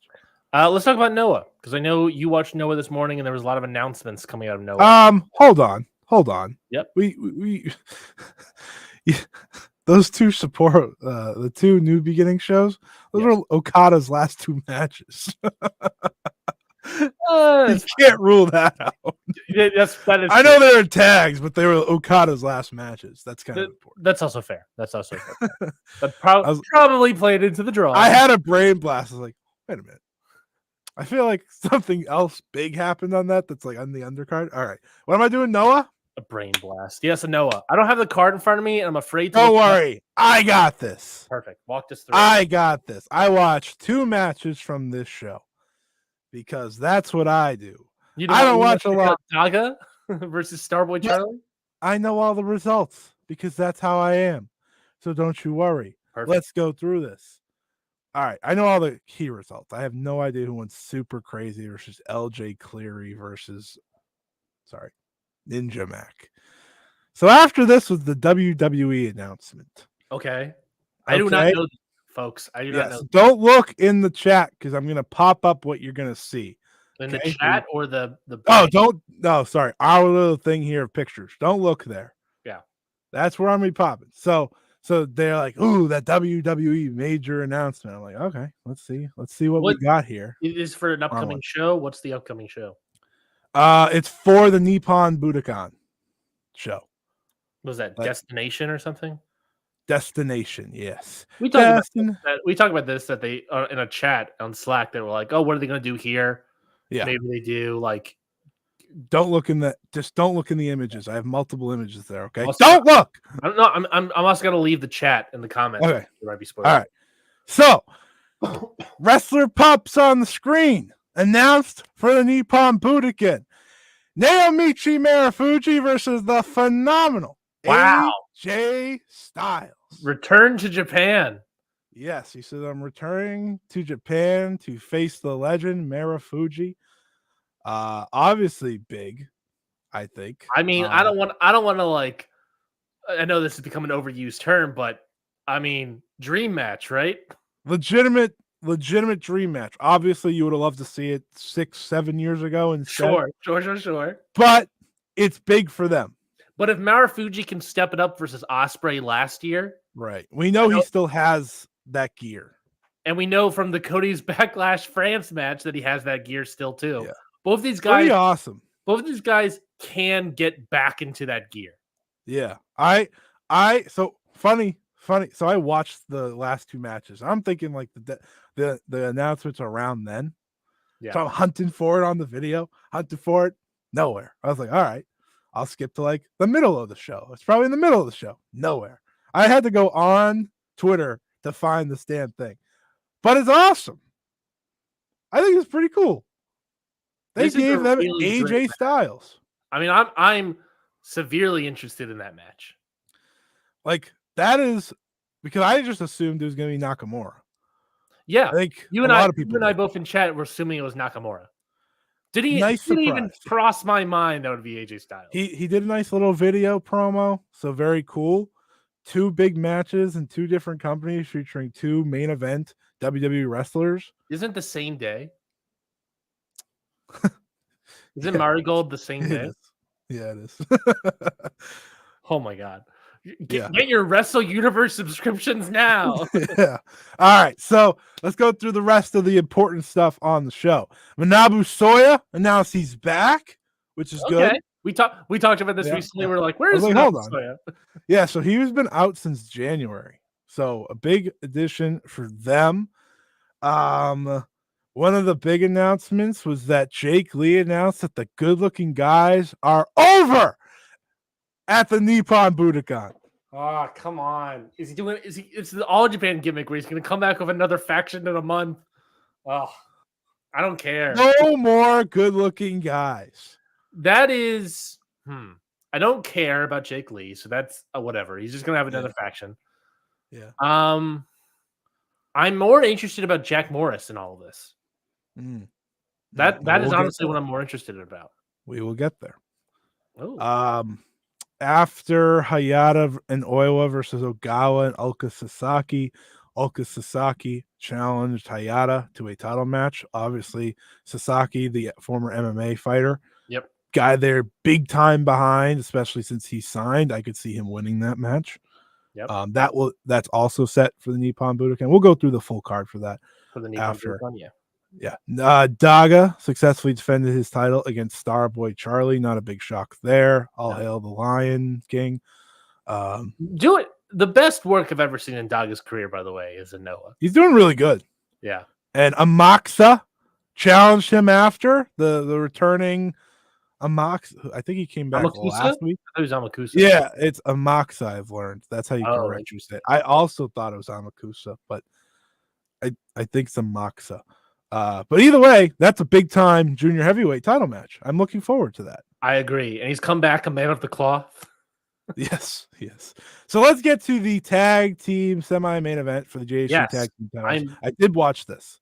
I'm fascinated about both of these matches. Jack Morris and Anthony Green versus Takashi Sugiura and Naomichi Marufuji, with new champions being crowned as Takashi Sugiura pinned Anthony Green in the middle of the ring. 1, 2, 3. Anthony Green had actually beat Sugiura last week in a singles match, which is a crime. Fascinating. He did get the win with the Olympic Slam. So Anthony Green charged up once, and then Sugiura hit him with a few punches at the end, and then Green tried to no-sell it, and let me tell you, Sugiura leveled this man with a lariat. Then he hit the wrestling slam to win, so that was great. Match was okay. I didn't think it jumped out to me necessarily. The action was pretty simple, but it was a pretty fun. It was about what you'd expect without them going to the super levels of the alpha. Alpha Academy. Yeah. Bane and Wolf, whatever the hell. Oh, sure, Alpha Wolf. Yeah, it didn't get to that level any means, and I didn't expect it to. I think that's who Green and Morris work better with, the faster paced. Sugiura and Marufuji are not doing that, but they did hit hard back. I thought Jack Morris had a good showing against Sugiura, who would absolutely drill him. For Marufuji, he did his few things. He did what he needed to do. What? Jack Morris no longer has the national belt. He can obviously win it back now. He has no belts. He has no longer the tag belt. Yeah. And WWE is coming to town. And Good Looking Guys is disbanding. You are worried. I am terrible. I mean, Jack Morris is the kind of guy that's going to make American television at some point in the next 5 years. But WWE is coming to town, and that is the guy that they would pick up and dig their claws. Yeah. And I think he's a guy that would like to go. So. Oh, undoubtedly. So that was fine, nothing. I think you'll enjoy it because you enjoy them. Or at least I think you should watch it because you enjoy them. It won't blow your socks off, but I think the title change is nice, and I like Sugiura and Marufuji, obviously. Yeah. And then the main event. Kaito Kiyomiya's first defense of the GHC heavyweight title since winning the belt against New Japan Pro Wrestling's Gabe Kidd. Correct.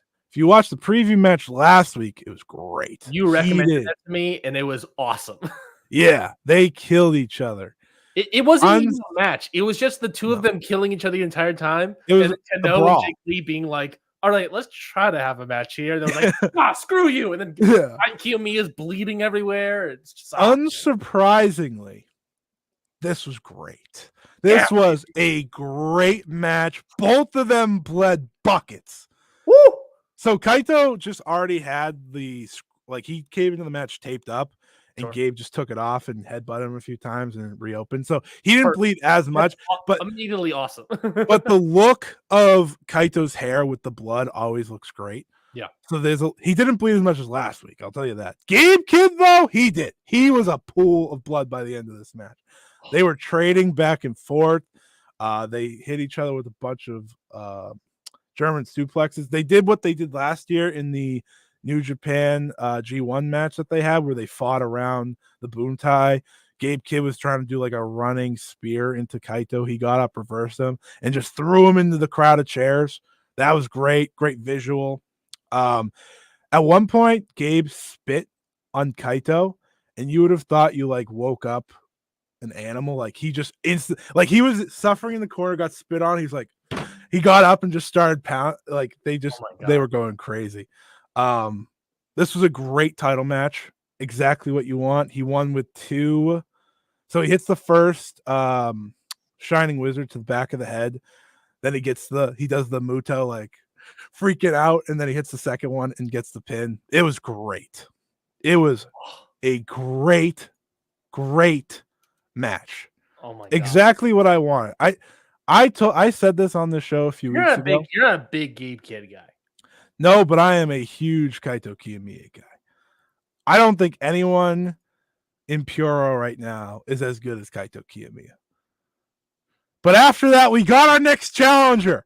This is going to excite you even more. Real quickly, give me a star rating. I went 4.5. Ooh, 4.5. All right. I thought it was great. Strapped in. I think it's my favorite Gabe Kidd match. I think you got the better matches this turnaround. Oh, I knew that going in, buddy. I also had the watch list, so it worked out. So music hits. Your main event for Destination Nippon Budokan. Kaito Kiyomiya versus the returning Yoichi! Yeah, baby. Yoichi comes down to the ring. They agree. Then he gets back in the ring and lays Kaito out. That is like the most interesting match for you and I. You and I are like, yeah, baby. And then he grabs the thing and goes, and I was like, oh, here we go. Folks, look at this. Look at this. They're giving Yoichi the Nippon Budokan. That's a big time return. Remember all that time when we were talking about Yoshiki Inamura not being used? Yeah. They sent him to do this new character. He had a great match randomly over the WrestleMania weekend, if anyone cares. Really had got a lot better, I think. He's great. I'm so excited for this match. So, with that being said, Noah has announced the full card for the Nippon Budokan. Do not look at the images because I do have to show you. You're going to pull up images for every of them? I have one more that I have to show you because I just want your reaction when I put it up. Okay. All right. So the opening match will be Alejandro and Cristobal versus Ninja Mac and Juta Miyake versus Hajime Ohara and Super Crazy. Right, whatever. We move on. It'll be So this is a good trios match. Takashi Sugiura, Kazuyuki Fujita, and Shuhei Taniguchi versus Masaki Tamiya, Manabu Soya, and Daiki Inaba. All right. If you missed Noah 2023, 2022, it's back, baby. Damn right. You have Akira, the old Akira, not the one that's in MLW. Not MLW Akira. Yeah, no. sure. Shuji Kondo and Ada versus Yoshinari Ogawa, Ryohei Oiwa, and Yu Owada. So they're holding off on Oiwa, obviously, going with Yoichi. So I think that's notable potential. Yeah. In a special singles match, you have Keno versus Yuji Nagata. Interesting. Yeah, that's a fun one. Interesting. New Japan AEW. Oh, no, sorry, not AEW. New Japan WWE. Same card. In the good-looking guys final. I know, I could see the tears in your face. It's Jake Lee, Tadasuke, and Yohei versus Jack Morris, Anthony Green, and LJ Cleary. Okay. So they're okay. So it's just a facing each other sort of thing. Yeah.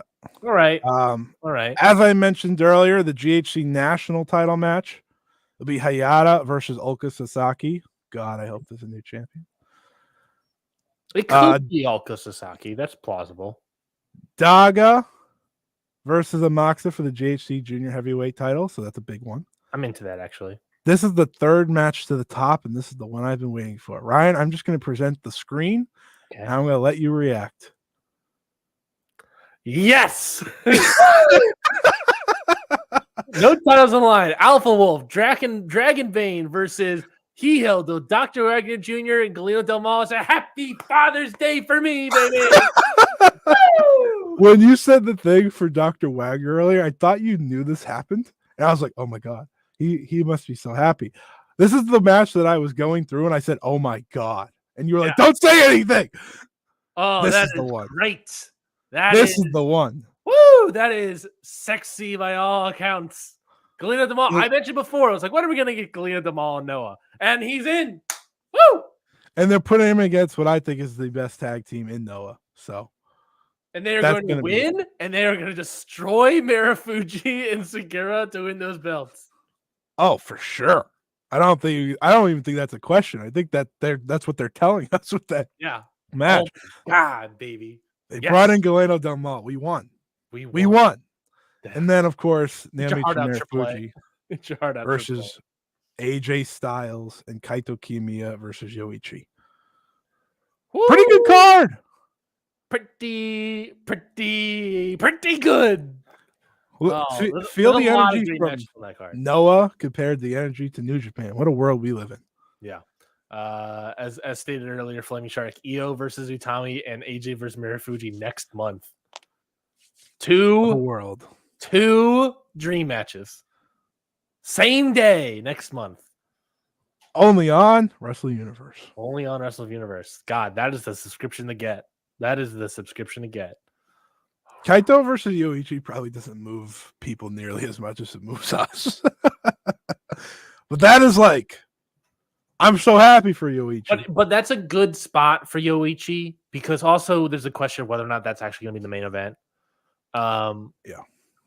Because if it is, I'll be shocked. That's a good enough spot for him because you know that like the semi-main or whatever, if it's going to be the main of AJ and Marufuji, is also going to significantly draw.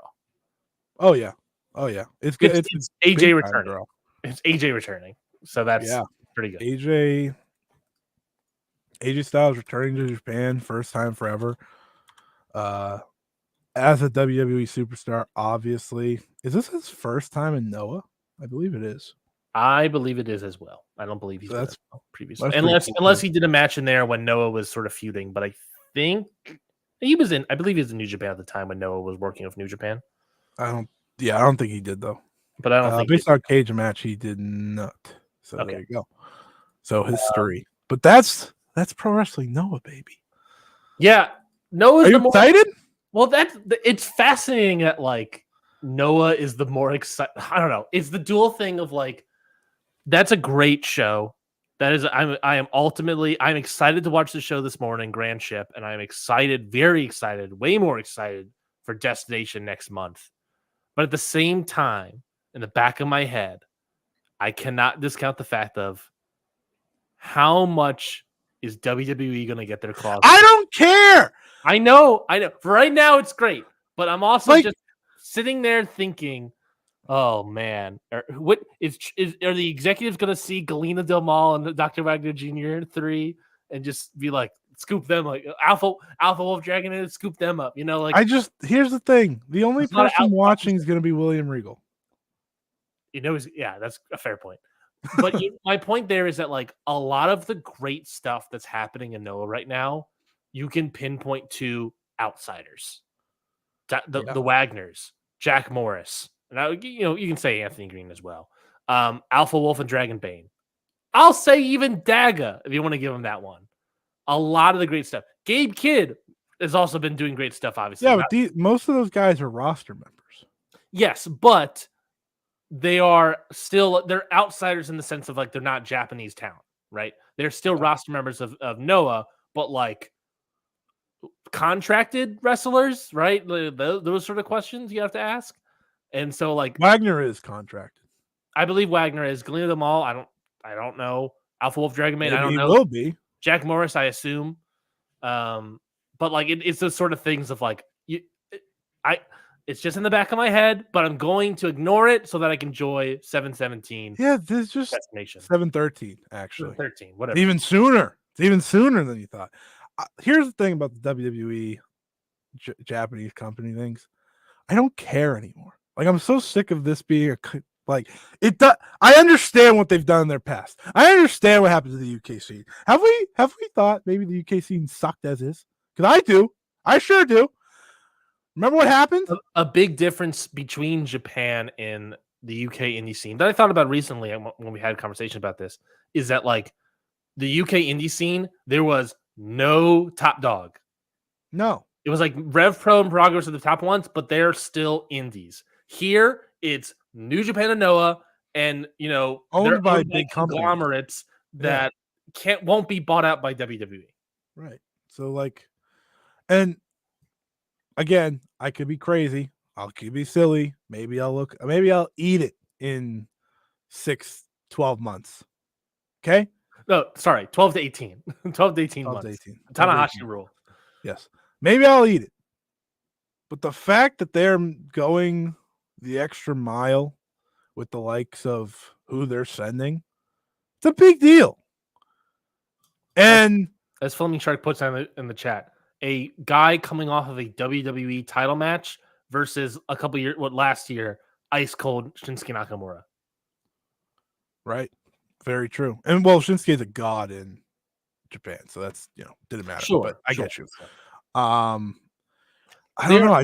They aren't sending over Tatum Paxley, Right. That's my point. Like they care about certain relationships. Clearly, they're sending AJ Styles and Io Sky. And we'll get to the Io Sky thing, but it doesn't get bigger.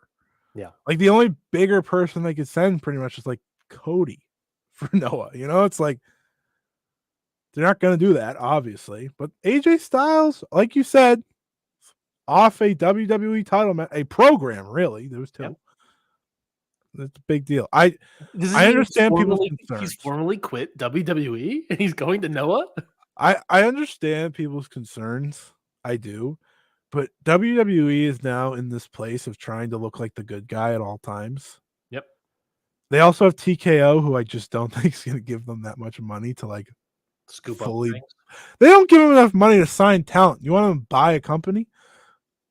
Their talent's going down to the wire. They couldn't get Ospreay, Okada, and Monet. And you want them to buy a company? Like, I just don't see. Like, if they sign a Jack Morris, makes sense. Yeah, WWE, I think, is it fair to say that WWE is the bigger dog in this relationship with Noah? Yeah, I think it's fair to say that. Yeah, and so, obviously, based on our conversation last week, they're going to scoop up some guys probably. Yeah, and as we know, what is WWE going to get back? That's the big part. Like with Marigold, I know what they're getting back. With Noah, I have no idea. Kaito? That's going to be the big question. Kaito? I don't think Kaito's.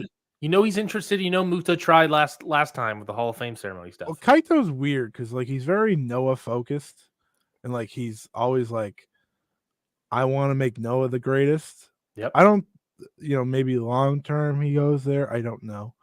Can I give you an outside pick? What about Kano? Oh my God, he would work so poorly in WWE. He's the second of a new faction and loses all the time. Yeah, but he's about to lose to Nagata. To be fair, Kano always loses all the time. I know, but I don't know.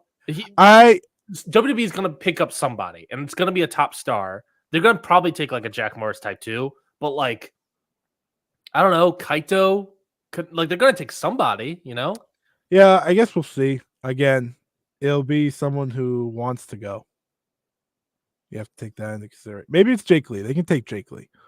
You take Anthony Green back? August Gray? No, they'll probably take Jack Morris. And honestly, since Jack Morris signed to a Noah deal, that's probably the person they see most valuable right now. I agree. It's a question of who's showing up at NXT Great American Bash or whatever. Yeah. But hot take. I'm looking forward to all of this, I guess. Sorry. Yeah. It's cool. It's freaking AJ Styles. Yeah. Against Marufuji. Yeah. It's not like it's some scrub match, Mm-hmm. Again, I expected Nakamura. Yeah. It's quite the upgrade. It is quite. Instead, they sent a main eventer. Yeah. That's pretty good. It's pretty good. Pretty cool.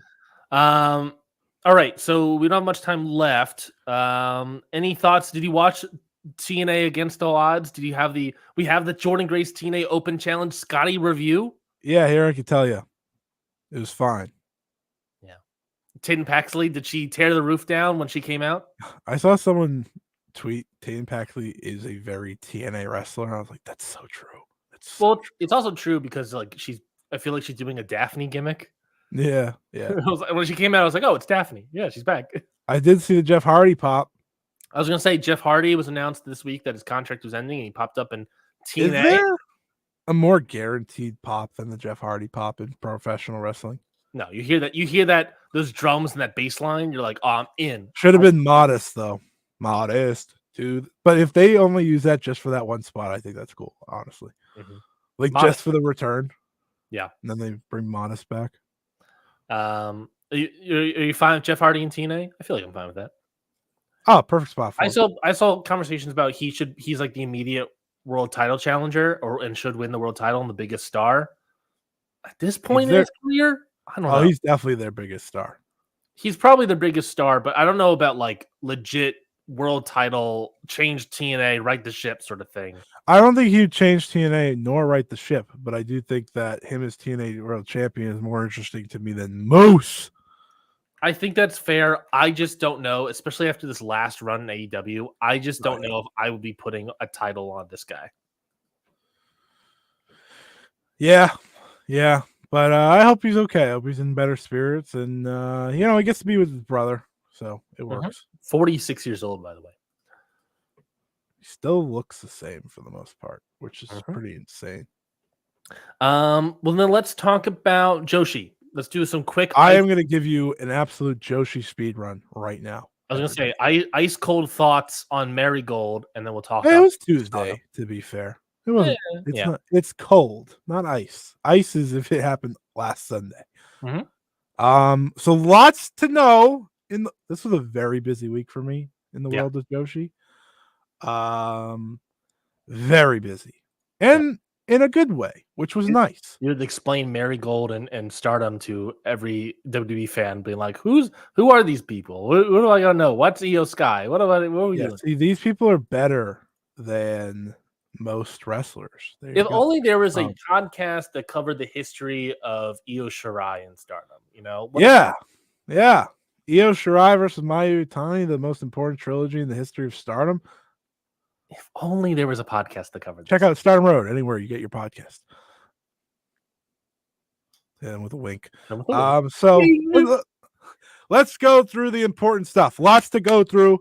Very little time. Marigold had a Cork and Hall show this past Tuesday.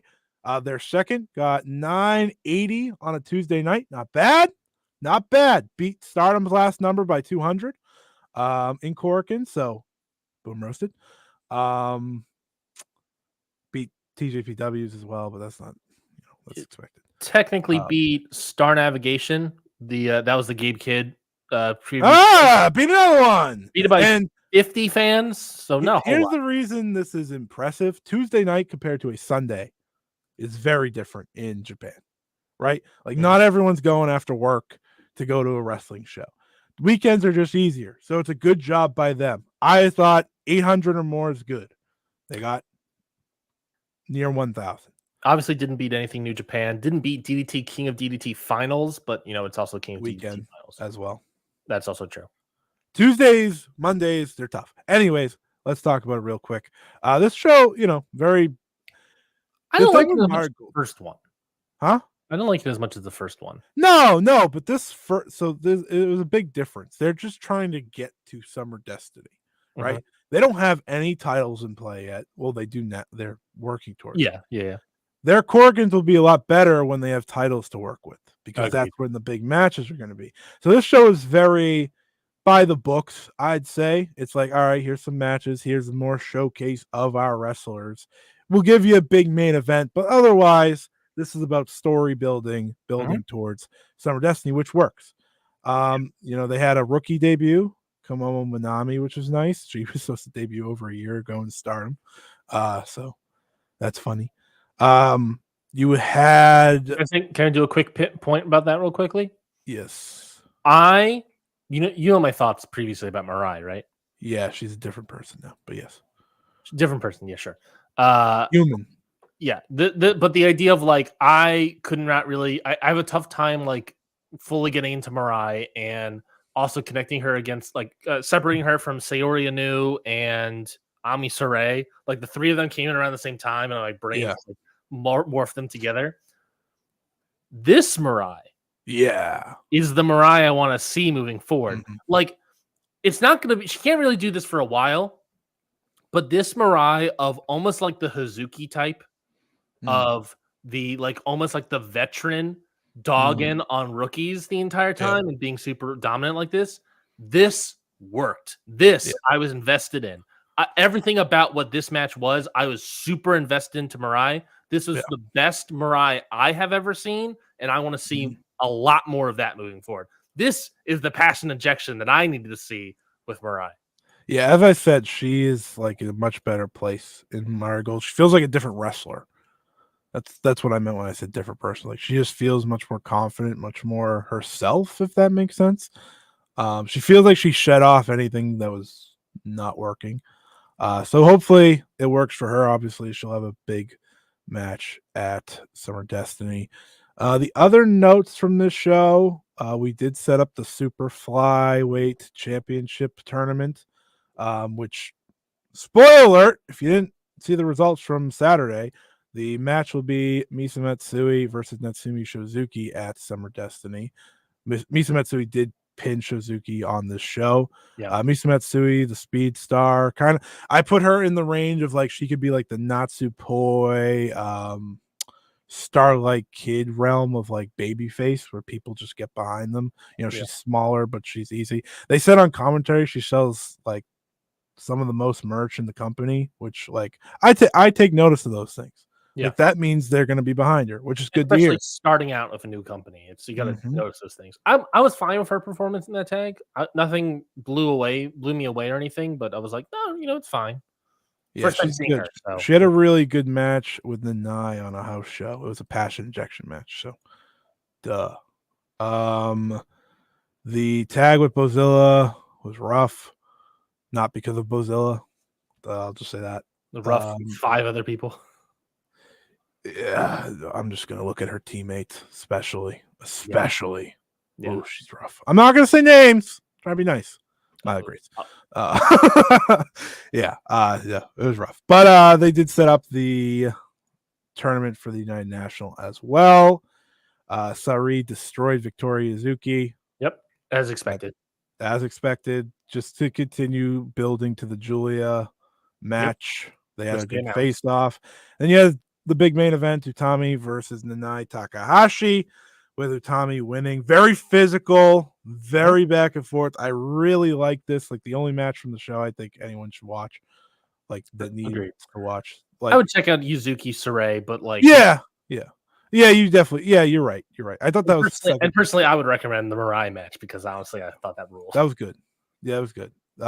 It's a rookie, so it's nice to see like a debut. Sure. Utami and Nanai, they just beat the hell out of each other. Utami's, you should see her growth, I think, just over the past few years from when she was world champion. If anyone watched that, she's just a different wrestler now. And that I think all the ex-stardom people have a lot more confidence. Yeah, I mean, Utami didn't do anything forever. Utami's always been even like Mai Sakurai, I feel like he's Mai Sakurai has leveled up. I will give her credit. I think everyone is just feeling better about things. For sure. And also the need to prove yourself, obviously. You're making this big jump. You got to prove that you're still a thing. And obviously the big announcement, Tommy Hayashishita versus Io Sky. Io Sky's first match in Japan in 6 years. By the way, in 2 days, it'll actually be the 6-year anniversary of her last match in Japan, funny enough. That is huge. As reported in the Wrestling Observer, it sold 1,000 tickets the day of the announcement. Wow. I believe that's what we call a draw. Yeah. The debate is how many do they do? You know, Sumo Hall is obviously huge. They're not going to touch New Japan numbers because no one does. I don't think. Do you think they'll do more than Noah? Same day, same arena. Oh, I don't know. I doubt it. I don't think so. Budokan's also just a gigantic building. Like they need to have more in there. Yeah. It's also Noah. Established. I mean, they sold over 1,000 tickets already, and that's that day of. Tickets were on sale before that. How much? What was their attendance for Marigold's first show? 15. It was a sold out Corkin, so 15 something. 1535. So yeah, they'll do more than that. It'll be the biggest house. I think they hit 3K. Plausible. I think they can hit 3K. I think 3K is an accomplishment. They're 33% of the way there. Again, brand new company. Lots of wrestlers. People are still learning. But former champion, world champion. I've already said this. Io Sky defended the WWE Women's Championship at WrestleMania this year. It's a huge get. I don't think any company can run the same big two that this company is running right now. Julian Sari and Utami and Io in terms of interest in Japan. It's going to do very good. This will be huge match. It's Queen's Quest leader versus Queen's Quest leader. Yeah, Queen of Queen, or whatever it was titled. What an interesting time to do. It's a good time. Thing. Yeah, it's a good time to pivot to Stardom now. Starting the conversion, I'll do a quick preview here. Yeah. And I'll get your thoughts as we go through the big matches. I will say, look at the card, not as sexy as the past few cards we talked about. It's a weird card. It's a very weird card. Some decisions are odd. So let's talk the big matches. You'll start like Kid versus June 22nd, this Saturday, by the way. Yes. Starlight Kid versus Maysara 1-on-1 is one of the key matches. Just kind of, I call it the high speed match of the high speed title match, even though neither are high speed champion, because the high speed champion decided to be busy doing something else. Which remember when Maysara had the title? Yes, my life was better then. Anyways, Queen's Quest versus Oedo Tai, the final chapter, the final showdown, the final whatever the hell you want to call it. 10-woman elimination tag. What's the step? Everyone needs to understand how they got to this step, okay? So Natsuko Tora says to Taro Okada, I either want disbandment or a loser leaves. Obviously, they want disbandment. It's like, whatever. I just want to end this once and for all. So Taro Okada picks the loser leaves unit, and everyone's like, really? You should have seen the Japanese fans reacting to this on the Tokyo Sports article. They're like, you stink at booking. Please, they were like, please replace you. This is terrible. And people are starting to catch on because it then pivoted to everyone besides the loser leaves the unit, which is the most ridiculous stipulation. You know what that is? It is faction disbandment without being faction disbandment. Okay. Yeah. Well, only one person's left of Queen's Quest or Oedo Tai. So I'm going to tell you this right now. Queen's Quest is dead. It's gone. It's over. They're ending. What's the current step? Everyone leaves except the loser. Wow. It's not Queen's Quest is not be dead. There'll be one person left. Well, that's where we get to the obvious. I've watched this company long enough to know how certain swerves go. And they're very much focused on, obviously, Saya Kamatani and Azumi here. One of them slipping. Period. End of story. One of them slipping to Oedo Tai. Because also, to be clear, it's not like you have to leave Queen's Quest and join Oedo Tai. No! You just leave Queen's Quest. Like, everyone's just kicked out of Queen's Quest. Or you leave Oedo Tai. See, that's the thing. No one sees that happening. Not a single person. Is there something to... So, obviously, it feels like Queen's Quest is going to die here. Is there something to... Let's say Saya Kamatani takes the fall, right? Yeah. Azumi, Lady C, Hina, Miyu Amasaki all leave Queen's Quest. Probably, maybe someone joins Oedo Tai. I don't know. Pick one. Is there something to Saya Kamatani then having to slowly rebuild Queen's Quest back up? There is something to that. She lose all of her top stars of Queen's Quest, and now she has to rebuild it back up to the next generation. I don't know. There's something there, folks. You're absolutely right. There is something to that. The problem is, I don't think that's what they're going for. But why don't you just do a full disbandment? It's just making people happy, and then I'll tell you why. So Saya Kamatani loses, and then she's just like, "All right, let's just not do this anymore." You know, they're trying to make the current booker look good. If he named that faction disbandment of one of the two most famous factions in this company's history, he would get chewed out even more than he already is. That's why they did it. And then the idea of the contract got altered by Oedo Tai, so that's how we got to this rule instead. Yeah. And Saya Kamatani didn't read, aka Saya Kamatani's going heel. Which is terrible, by the way. The leader of Queen's Quest. Which is not my leader. Sure, but also in case she is the leader. If you're pitching the leader of Queen's Quest flipping to 08 tie. And then like Azame has Lady C takes the fall and has to rebuild Queen's Quest tournament. That's not. Yeah, that's not. See, my vision of it is Sai and Azumi in the last two, and she turns, or she makes sure Azumi gets pinned, and then Saya Kamatani is the last one left, and she just gets rid of it. Yeah, because then everyone's out of the group. She gets rid of it and folds it into 08 tie. Right, which is either way, it's stupid. Like, no one wants Saya Kamatani is not a heel. Now, agreed. I'll say this about Saya Kamatani: a refresh is not a bad thing for her at this current state of time. We had the conversation. We had the conversation of like since her return from injury, right, she's not the same at all. But heel, that is not the answer. You know, and they could always turn Azumi heel. That felt like the first initial hint because they've done this a million times again. But it would make no sense. Saya, I'm not saying makes sense, but it's going to be one of the two. No part of me sees Uedo Tai losing. That's essentially what I'm saying to you, and I don't think Queen's Quest makes it out of here. So if you're a Queen's Quest fan, sorry to hear that. It's just funny that this is happening a month before the time video. It's like perfect almost. It's like this is what we created, and this is what they took away, type thing. You know. Yep. And now we're gonna take away the rest except for one person or whatever. So it's not great. It's not great. But if you're a fan of Queen's Quest and you like this rivalry, we're gonna get an end to the rivalry, and we're gonna get a great episode of Stardom Road in the future, covering Uedo Tai and Queen's Quest rivalry. So thank you. You could have put this comment up. I got complimented by the Flaming Shark, and the Flaming Shark called me the Joshi God.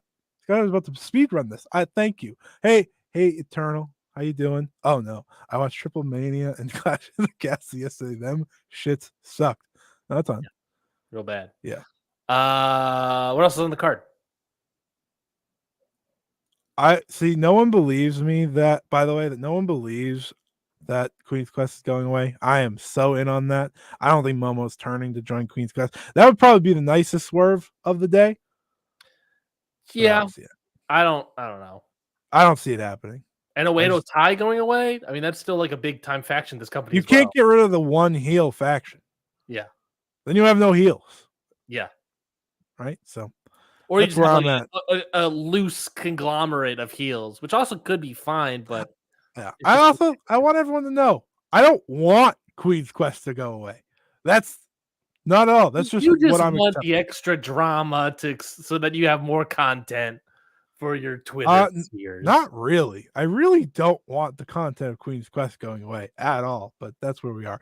The rest of the show, you have FWC, Hazuki, and Koguma defending the tag belts against Wingori, Hanan, and Saida. That should be very good. Yep. That's probably the match I'm most looking forward to on this show. Yep. You have Sayori Ano versus Meiko Wada of Sendai Girls for the Wonder of Stardom Championship. Is there anything very random? Should I be interested? I don't know who Mika Wada is. Wada's very good. It's just like unnecessary, if that makes sense. Like, she's the Sendai Girls World Champion. Oh, interesting. So they wrestled to a 20-minute draw in Sendai Girls a few months ago, and I guess we're working off of that, which, fine. It's just you have so much talent that aren't getting title matches. Why are you bringing in someone from the outside? Which Stardom fans, like, you hear them at the shows, they don't care about outsiders. That's just how they do. That's how they work. Do you think we'll get another draw here? No, I think Iwata just loses. Because they're sending Momo to Sendai Girls. I think that could potentially become a Momo title match, and then that's the politics. Yeah, that's what I'm thinking. I think it works that way. Momo's always the person that loses, so it's fine. Main event. Yeah, main event's weird, man. It's for the World of Stardom titles, Micah versus Xena. Xena has shown a lot of improvement since coming back. It's still a weird world title match for a big show like Yogi as well. Mike hasn't had a title match since Queendom. That was in April. It's not a great show. No, it's a potentially depressing show as you're yeah. I mean, listen, again, no one has to believe me about Queen's Quest going away, but I have no hope whatsoever in this booking. I don't. And I feel like you should have packed this show because Yogi's a pretty sizable building. You're trying to draw right now. You're not drawing great. I don't think the top 2 matches do that because it's an outsider and people are still getting used to Xena. People still learning Xena. Micah versus Xena just doesn't jump out. Now, can they over deliver? I think so. Yeah, I think so for sure. Because expectations aren't going to be too high. It's weird. It's a weird show. It's a weird show that could, like you said, could be very depressing, especially because it looks like they're doing the faction match before the last 3. Mm-hmm. Bold strategy. If Queen's Quest is gone, 30-minute draw, by the way, not out of the question. Also on Sunday, this is going to get you, Ryan. Mayu Iwatani is defending the IWGP Women's title in Ice Ribbon. World title in a indie, for lack of a better word. It'll be a great match because Tsukasa Fujimoto is fantastic. It'll probably be the best starter match of the weekend by far. It's just happening in Ice Ribbon, which is in a Cork. And you don't know what Ice Ribbon drew the last time they were in Cork and all. Hit me with that attendance. It's not good. I can't imagine it's good. I mean, it's a good get for Ice Ribbon, right? It's obviously a good get for Ice Ribbon. And I understand the idea they're going for here. But also, they set up this match in the last Stardom show, didn't they? Yeah. And then they were like, yeah, let's do they said we'll do a match in like Ice Ribbon. They hinted at that. I thought they'd do another tag and then come back to Stardom to do the title match. Yeah. Or do the title match here or something even. Last time they were in Cork and Hall, which, by the way, their biggest wrestler probably is Tsukasa, who was out of action at the time. 299 people. Yeah. World Joshi is an interesting one right now. Io Shirai's sister's wrestling on this show. Random note. Oh, there you go. But yeah, rough. And then the last thing I have before we get out of here is we got 5-star. I was like, did we talk about the 5-star yet? I don't think we have. No, this is the last thing. Okay. So Red Stars, there's 4 blocks of 7. Of how many? 7? Yeah. 4 blocks of 7. So 28. 28 wrestlers. 4 of whom are already known, or I guess 16 are already known. Per block. Yeah. Per block. And then you have 3 other people that how are those being determined? They all look like Saida. They didn't say. Just great. They said in July. And I was like, oh, sick. What does that mean? And instead of doing 4 different colors for blocks, it's Red Stars A, Red Stars B, Blue Stars A, Blue Stars B. So I figured out why they did this, and I still don't like it. I still would have just did more color, like other colors. So the layout is weird. Okay? The layout is very weird. I hate 4 blocks. I'm just going to start off by saying that. I hate 4 blocks. Mm-hmm. Always will. Okay? And I think everyone knows that because I complained about it on this show about New Japan forever. So the schedule, they're going to have a quarterfinal and a semifinal and a final. Yeah. Quarterfinals is 2 from each fighting. And then the finalist of each block will go to the semifinal. The winner of each block goes to the semifinal on the final night earlier in the night. And then the winner of that goes to the final. I hate 4 blocks. I knew 4 blocks was coming because the schedule is ridiculous. Yeah. They have to wrestle. They have 13 shows in 21 days. Well, okay. So I think this is the immediate question, right? Schedule is condensed. It's shorter, like schedule-wise, it's shorter, yes. And how are the blocks and the blocks are potentially broken up better? Like, I guess my question is, a big complaint last year, both with starter wrestlers and fans, were that the 5-star was way too long, a billion people got injured, and all these sort of different issues with the 5-star. Right. It was so last Does year. this new format, do you think, fix it? No. It's 13 shows in 21 days. That's 6 guaranteed tournament matches in 21 days. For the finalists, it's 9. Yeah. In a very physical tournament where they don't stop trying. Now, the good things, I will give them no pay-per-views. Okay. Last time they had pay-per-views mid-tournament, right? Which didn't help. Yeah. No. So that's gone. That's good. There's also, they won't have pre-show tags. Like, they will not compete in the pre-show tags on the other days. That's also good. A bunch of shows with a bunch of singles matches. Right. It's just all tournament. The pre-show tags might have the people not in the tournament, but there's 28 fucking people in the tournament. How many people are you actually going to have not in? The entire So, like, to me, it's better and not better because, like, it's still a lot in a very little time. Yeah. Risk of injury is still very high. Yeah. It's more G1 like, but 21 days, the G1's a month. Yeah. If it's extended to a month, this schedule, I think it works better. Plus, with all these extra people not announced yet, any suspicions, roster members, outside appearances? You have to think AEW people are in here. I definitely don't have to think AEW people in here, but it would make sense. Willow? I think 1, maybe. It's only 21 days, so it's a lot easier, right? Yeah. It's like they're not going to be gone that long. They're gone for 3 weeks, maybe not even if they don't make it to the final.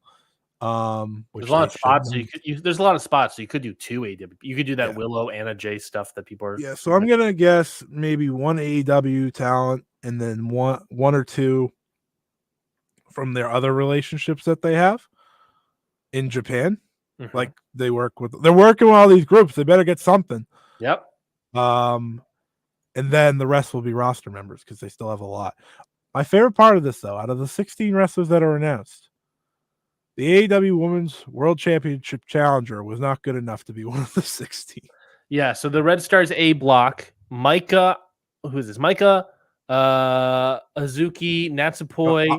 I'll just do it. Let me just do it. I got it. All right. I'll put it on your screen then. Mike, I'm looking on my left. I'm looking on my left. No, for the people that are watching. For sure. Micah, Natsuka, Tora, Hazuki, Natsupoi. Red Stars B, Mayu Iwatani, Tam Nakano, Azame, and Momo Watanabe. Mm-hmm. Blue Stars A, Sayori Anu, Starlight Kid, Shuri, and Xena. And Blue Stars Blue Stars B, Suzu Suzuki, Sayaka Mitani, Hanan, and Ami Sarai. Yeah. So that is your situation here. Notable people not announced yet. Obviously, Mina Shirakawa. Yep. Which I find interesting. Yep. Very interesting. And maybe not in a good way.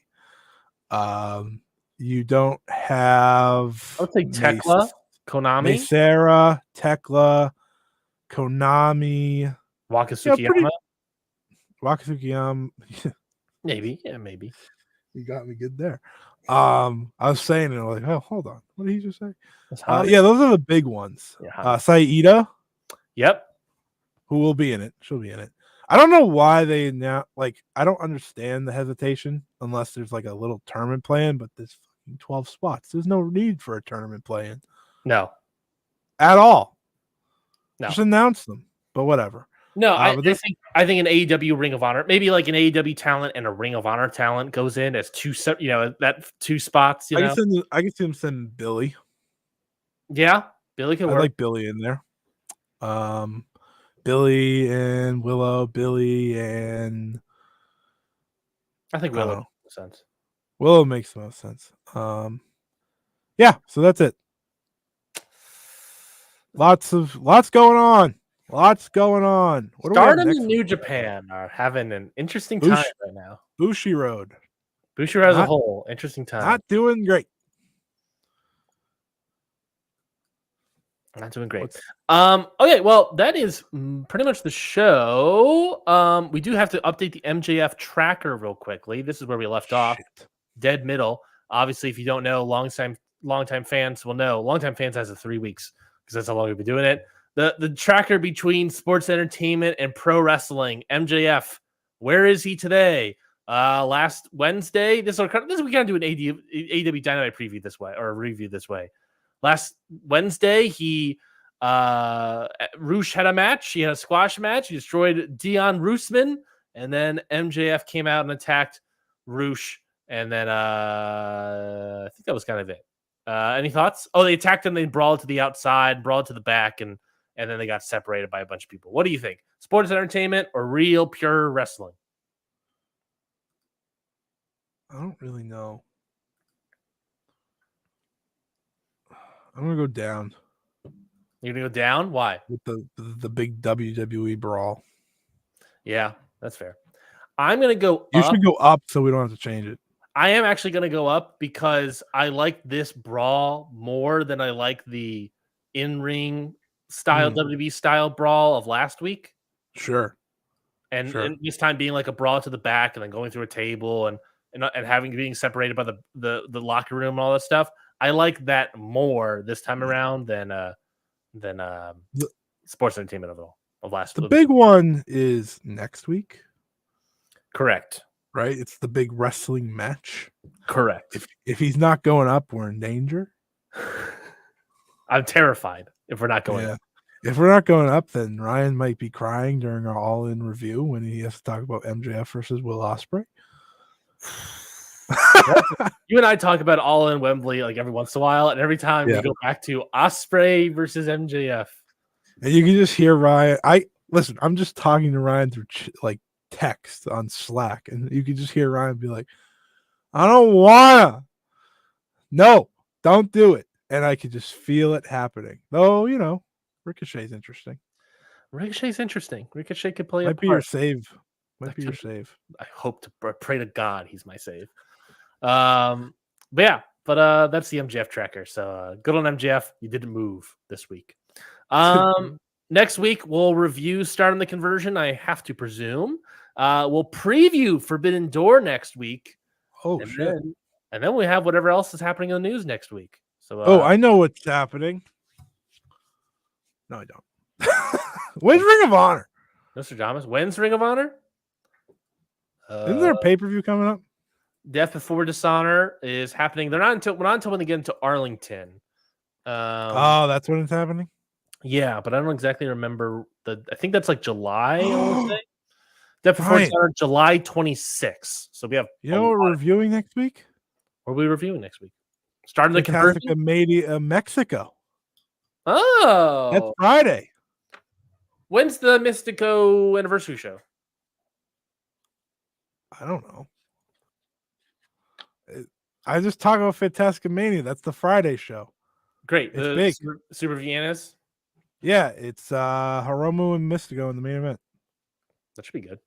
And Stephanie Vaquer versus La Catalina, Rocky Romero, Taiji Ishimori versus Mascara Dorada. Oh my God, that sounds really good. And Averno and Volador Jr. versus Michael Oku and Zack Sabre Jr. Can you hear my excitement? Yeah, Oku is currently doing a tour right now. He had a singles match. Yeah, a singles match against Templario, I believe, right? At Super Viennas. And he lost. I thought he's defending his title at some point. I thought he was defending. He is Angel Del Oro on Tuesday. Okay, well, that's a win. Do you know that next Saturday, this upcoming Saturday, is Bloodsport Bushido? Oh, interesting. Are we going to watch that? Are we going to talk about that show? Yes, and Tino Morella's on it. And Rampage Jackson. Is he still on it? I think somebody got pulled off. I don't remember who. Better not have been Rampage Jackson. Yeah, we're talking about this show. This is ridiculous. All right. Moxley's going. I forgot Moxley was going. Santino Marella versus Kazushi Sakuraba. What? Konami's on this show? Yep. Yeah. This is wild. We got to the show. We got to get the show. You got to do it. You're doing that. I'm trying to look up more things. I get distracted by scripts and GCW. I watched that clip. It was pretty good, actually. Yeah, it was pretty weird. Good. That's what I got distracted by. I was like, well, that's like he like flies, dude. Yeah. So we got to the show. We're 2.5 hours. We got in the show. Thank you, everybody, for listening to this week's episode of Ring Post Radio. We cannot go away, though, without doing our matches of the week. Scotty, give us some plugs. Where can people find you? What do you have that we want people to check out? And what is your match of the week? Well, I'm rewatching House of the Dragon ahead of season 2's debut tonight. It's been great. Great experience. I need a match, though. Let's go. Did they have any I Quit matches on House of the Dragon season 1? Yeah, they did actually. In preparation for season 2, did you watch Luchasaurus versus Swerve again, or did you watch Daniel Garcia versus Daniel Bryanson again? I should have watched Daniel Garcia. That was the first season. That's crazy. See, second season's finally coming out. Look at where we are now. Daniel Garcia doing nothing. Arisa Nakajima and Venny versus Shuri and Dash Chisako. That is my match of the week because Ryan, I'm gonna be honest with you, buddy. I didn't watch much wrestling this week unless if I had to for this show. That's fine. That's fine. And I watched a lot of. I watched House of the Dragon and I watched Dawn of the Planet of the Apes. Great movie. Is that the where is that in the Planet of the Apes? It's the second one of the new redone. Yeah. Did they announce they're doing 7 of those movies or something like that? They might have. I know they did that with Avatar. Yeah. Well, yeah. James Cameron is a nut. If it matters, I don't like one Avatar, so I'm not going to watch 7. I like Avatar: The Last Airbender. If anyone cares. Did you like Avatar 1? Because I didn't. No. Yeah, I don't like it either. I don't like it at all.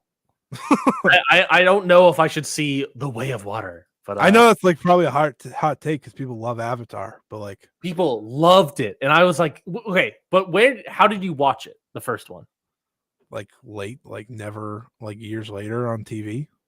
I think that I wonder if that's part of it because I watched Avatar. See in theater.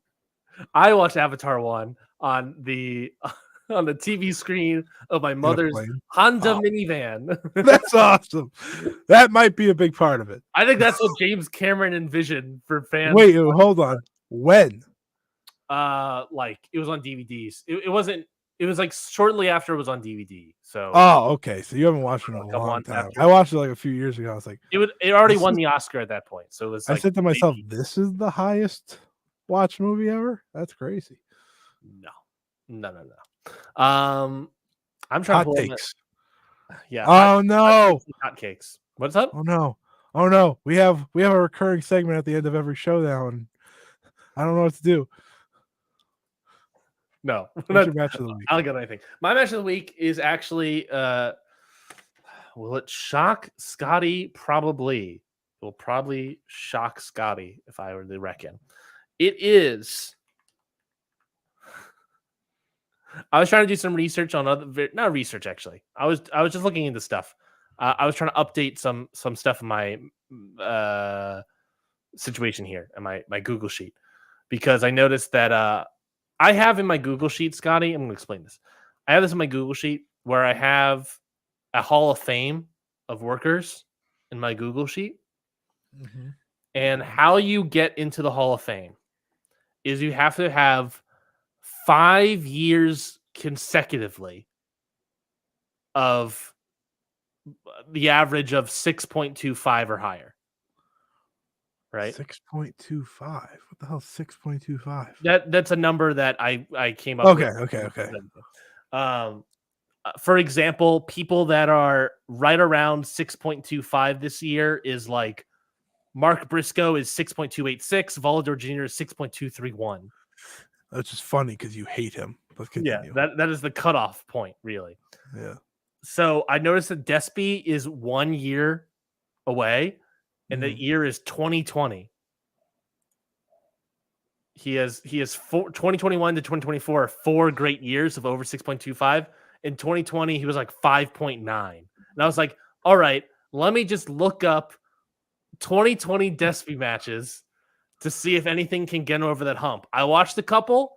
And the best one that I watched was, thankfully, February 4th, 2020. Pandemic not yet happened yet. It was an elimination tag match. Okada, Sho, Yo, and Will Ospreay versus Despy, Saber, Taichi, and Kanemaru. Elimination tag, 4 stars. Random. That's hell. Random. And I'll tell you this. I know you're wondering. I watched, I think, 3 2020 Despy matches. I know you were wondering. Is he now part of the Hall of Fame? No, he did not get it in. I brought his total up to 6.033. But so he's got to do it next year then. He has to have a great year next year and he can get in. Do you want to know who's in like current Hall of Fame? You gonna tell me anyways? Hold on. Don't sound so sarcastic. A lot of these people are mainly like because of how my things are. I don't have a lot of like the older people out because I have to like do a lot of mat stuff. So basically, this is like 2019 to 2024. So however many years that is. What is that? 5, 6 years? So in the current Hall of Fame is Will Ospreay, Shingo Takagi, Matt Jackson, Nick Jackson, Kazuchika Okada, and Kenny Omega. Those are the only people in. It's very on brand for you. Very on brand. Despy is 1 year away. If Zack Sabre Jr. had a good 2021 and 2022, he would be in. Or a great year, I should say. This is very chalk. I just want you to know that. If Jay White had a great 2021, he would be in. But he's not. He's not. Chalk. And the other people that are very close are if FTR, Eddie Kingston, and Darby Allin can have another great 2 years, they will be in. Yeah, you're never fighting the all elite allegations. No, it's tough. Every wrestler you just said, besides I think Shingo and Zack Sabre Jr. are all elite. I need to watch more matches from Mayu Iwatani, and I think she could get in. I need to watch more 2021 matches of hers because she's sitting at 6.036 on the cusp. And then right now, 2024, 6.188. Gotta watch more. You gotta watch some 2020. So give me some 2021 Mayu Iwatani Rex. You gotta watch. The 5 stars is pretty easy. Yeah, I gotta see what I've already seen and compare what one of her best stuff was. Oh, by the way, everybody, when the tournament season comes around, I may die. But me and Ryan are going to do our best to bring the best G1 and 5-star coverage to the same show on a weekly basis. Yep. I don't know when the G1 starts. When they announce the dates. They announced the dates. I can give you those dates. Announced the dates. They announced the dates. I'm announcing dates over here. Kind of what you sounded like. First date, July 20th, and it goes all the way up to August 18th. Uh-oh. It's going to be a lot of dates. July or August will be a tough month over here, I guess, Ring Post Radio-wise, but we'll figure it out. We're going to make sure to give you all guys as most up-to-date as we can get with everything. So that's it for this week's episode of Ring Post Radio. My throat is dying. I am Ryan Knightsey. You can follow me on Twitter at Ryan Knightsey. That is Scotty Edwards. You can follow him on Twitter or X or whatever the hell at Scott E Wrestling. Follow the whole show. You can subscribe to the YouTube channel to make sure to watch the live stream YouTube videos. Or if you want the archive of all of our audio, it is in any podcast feed that you so choose. Apple, Spotify, all that stuff is there. If you want more content from not just us, then you can subscribe to the Countout Network podcast feed, where you'll get, along with subscribing to the YouTube channel, get all this audio as well. Audio from all of our other shows, like Jumping Knee Pod, talking All Japan, Ichiban Sweetcast, talking about New Japan, Stardom Road, talking Stardom, Your Dose of Death, talking about Deathmatch Wrestling. My throat is dying. You can subscribe to that show. Subscribe to listen to all those shows. And also, if you want even more content from not just us, but everyone else on the network, patreon.com/countoutpod. I just recently released a new episode of the Ballot talking about Kevin Owens and his chances of getting to the Observer Hall of Fame. And don't spoil it. You can't. That's why you gotta listen to the episode. What a tease. That's how he does it. That's how we do it in the biz. Beyond that, I think that's all my plugs, all the plugs that we have. Scotty. Do you have a favorite Kevin Steen match? Ooh. Specifically Kevin Steen. Yeah. I'm thinking in my head. It's gotta be one of the Ring of Honor matches. It's probably the Ladder War. I think it was a Ladder War. Whatever the ladder, the El Generico ladder, whatever that was. I think that one. That was the good. Briscoes is also up there. They also had a fight without honor, I think it was. That was with the Briscoes, which was great before the Ladder War, and that was great. A lot of good ones. Lot of great ones. I have him currently in my excuse me, currently in my all-time rankings list. Steen and Generico, after watching a bunch of their stuff, Steen is now number 4 all-time from past to 2017. Again, I'm slowly trying to like separate them out to just do one year by year. Right now, I have Owens at number 4, El Generico, Sami Zayn number 2 all-time. He's pretty good, to be fair. I do want to. Sami Zayn's got a good run in both eras of his career, so that helps. Yes. Also, I do want to just add, we had JD Oliva on this show a few weeks ago, I think, month ago, probably by now. And his Kickstarter just kicked off for the book Gaijin, which he talked all about on this episode. So I just want to point that out. You can go check that out. Let me see what the exact link is so I could say it out loud like Ryan does so well. I was pulling up in this moment, but the link is. Well, I don't know if he wants to. Link sucks. Link is a lot. Kickstarter.com/project/JD Oliva/Gaijin and International Pro Wrestling Thriller. Just look for Gaijin International Pro Wrestling Thriller. You'll find it. You probably get it just like Gaijin alone. You can back the project now. He's already over his goal, which is very cool. But double his goal. Double his goal, but he's going for more goals. I've backed it. You should too. I've also backed it. JD's a good guy, so everyone check it out. And we made sure to get that in. I just wanted to make sure we said that before. Well, I appreciate you. I almost forgot. Then that is another 2 hours and 40 minutes. we talk too much. We talk too much. We never shut up. That's it for everybody. That's it, everybody, for Ring Post Radio. We'll see you all next week. Until then, goodbye, everybody.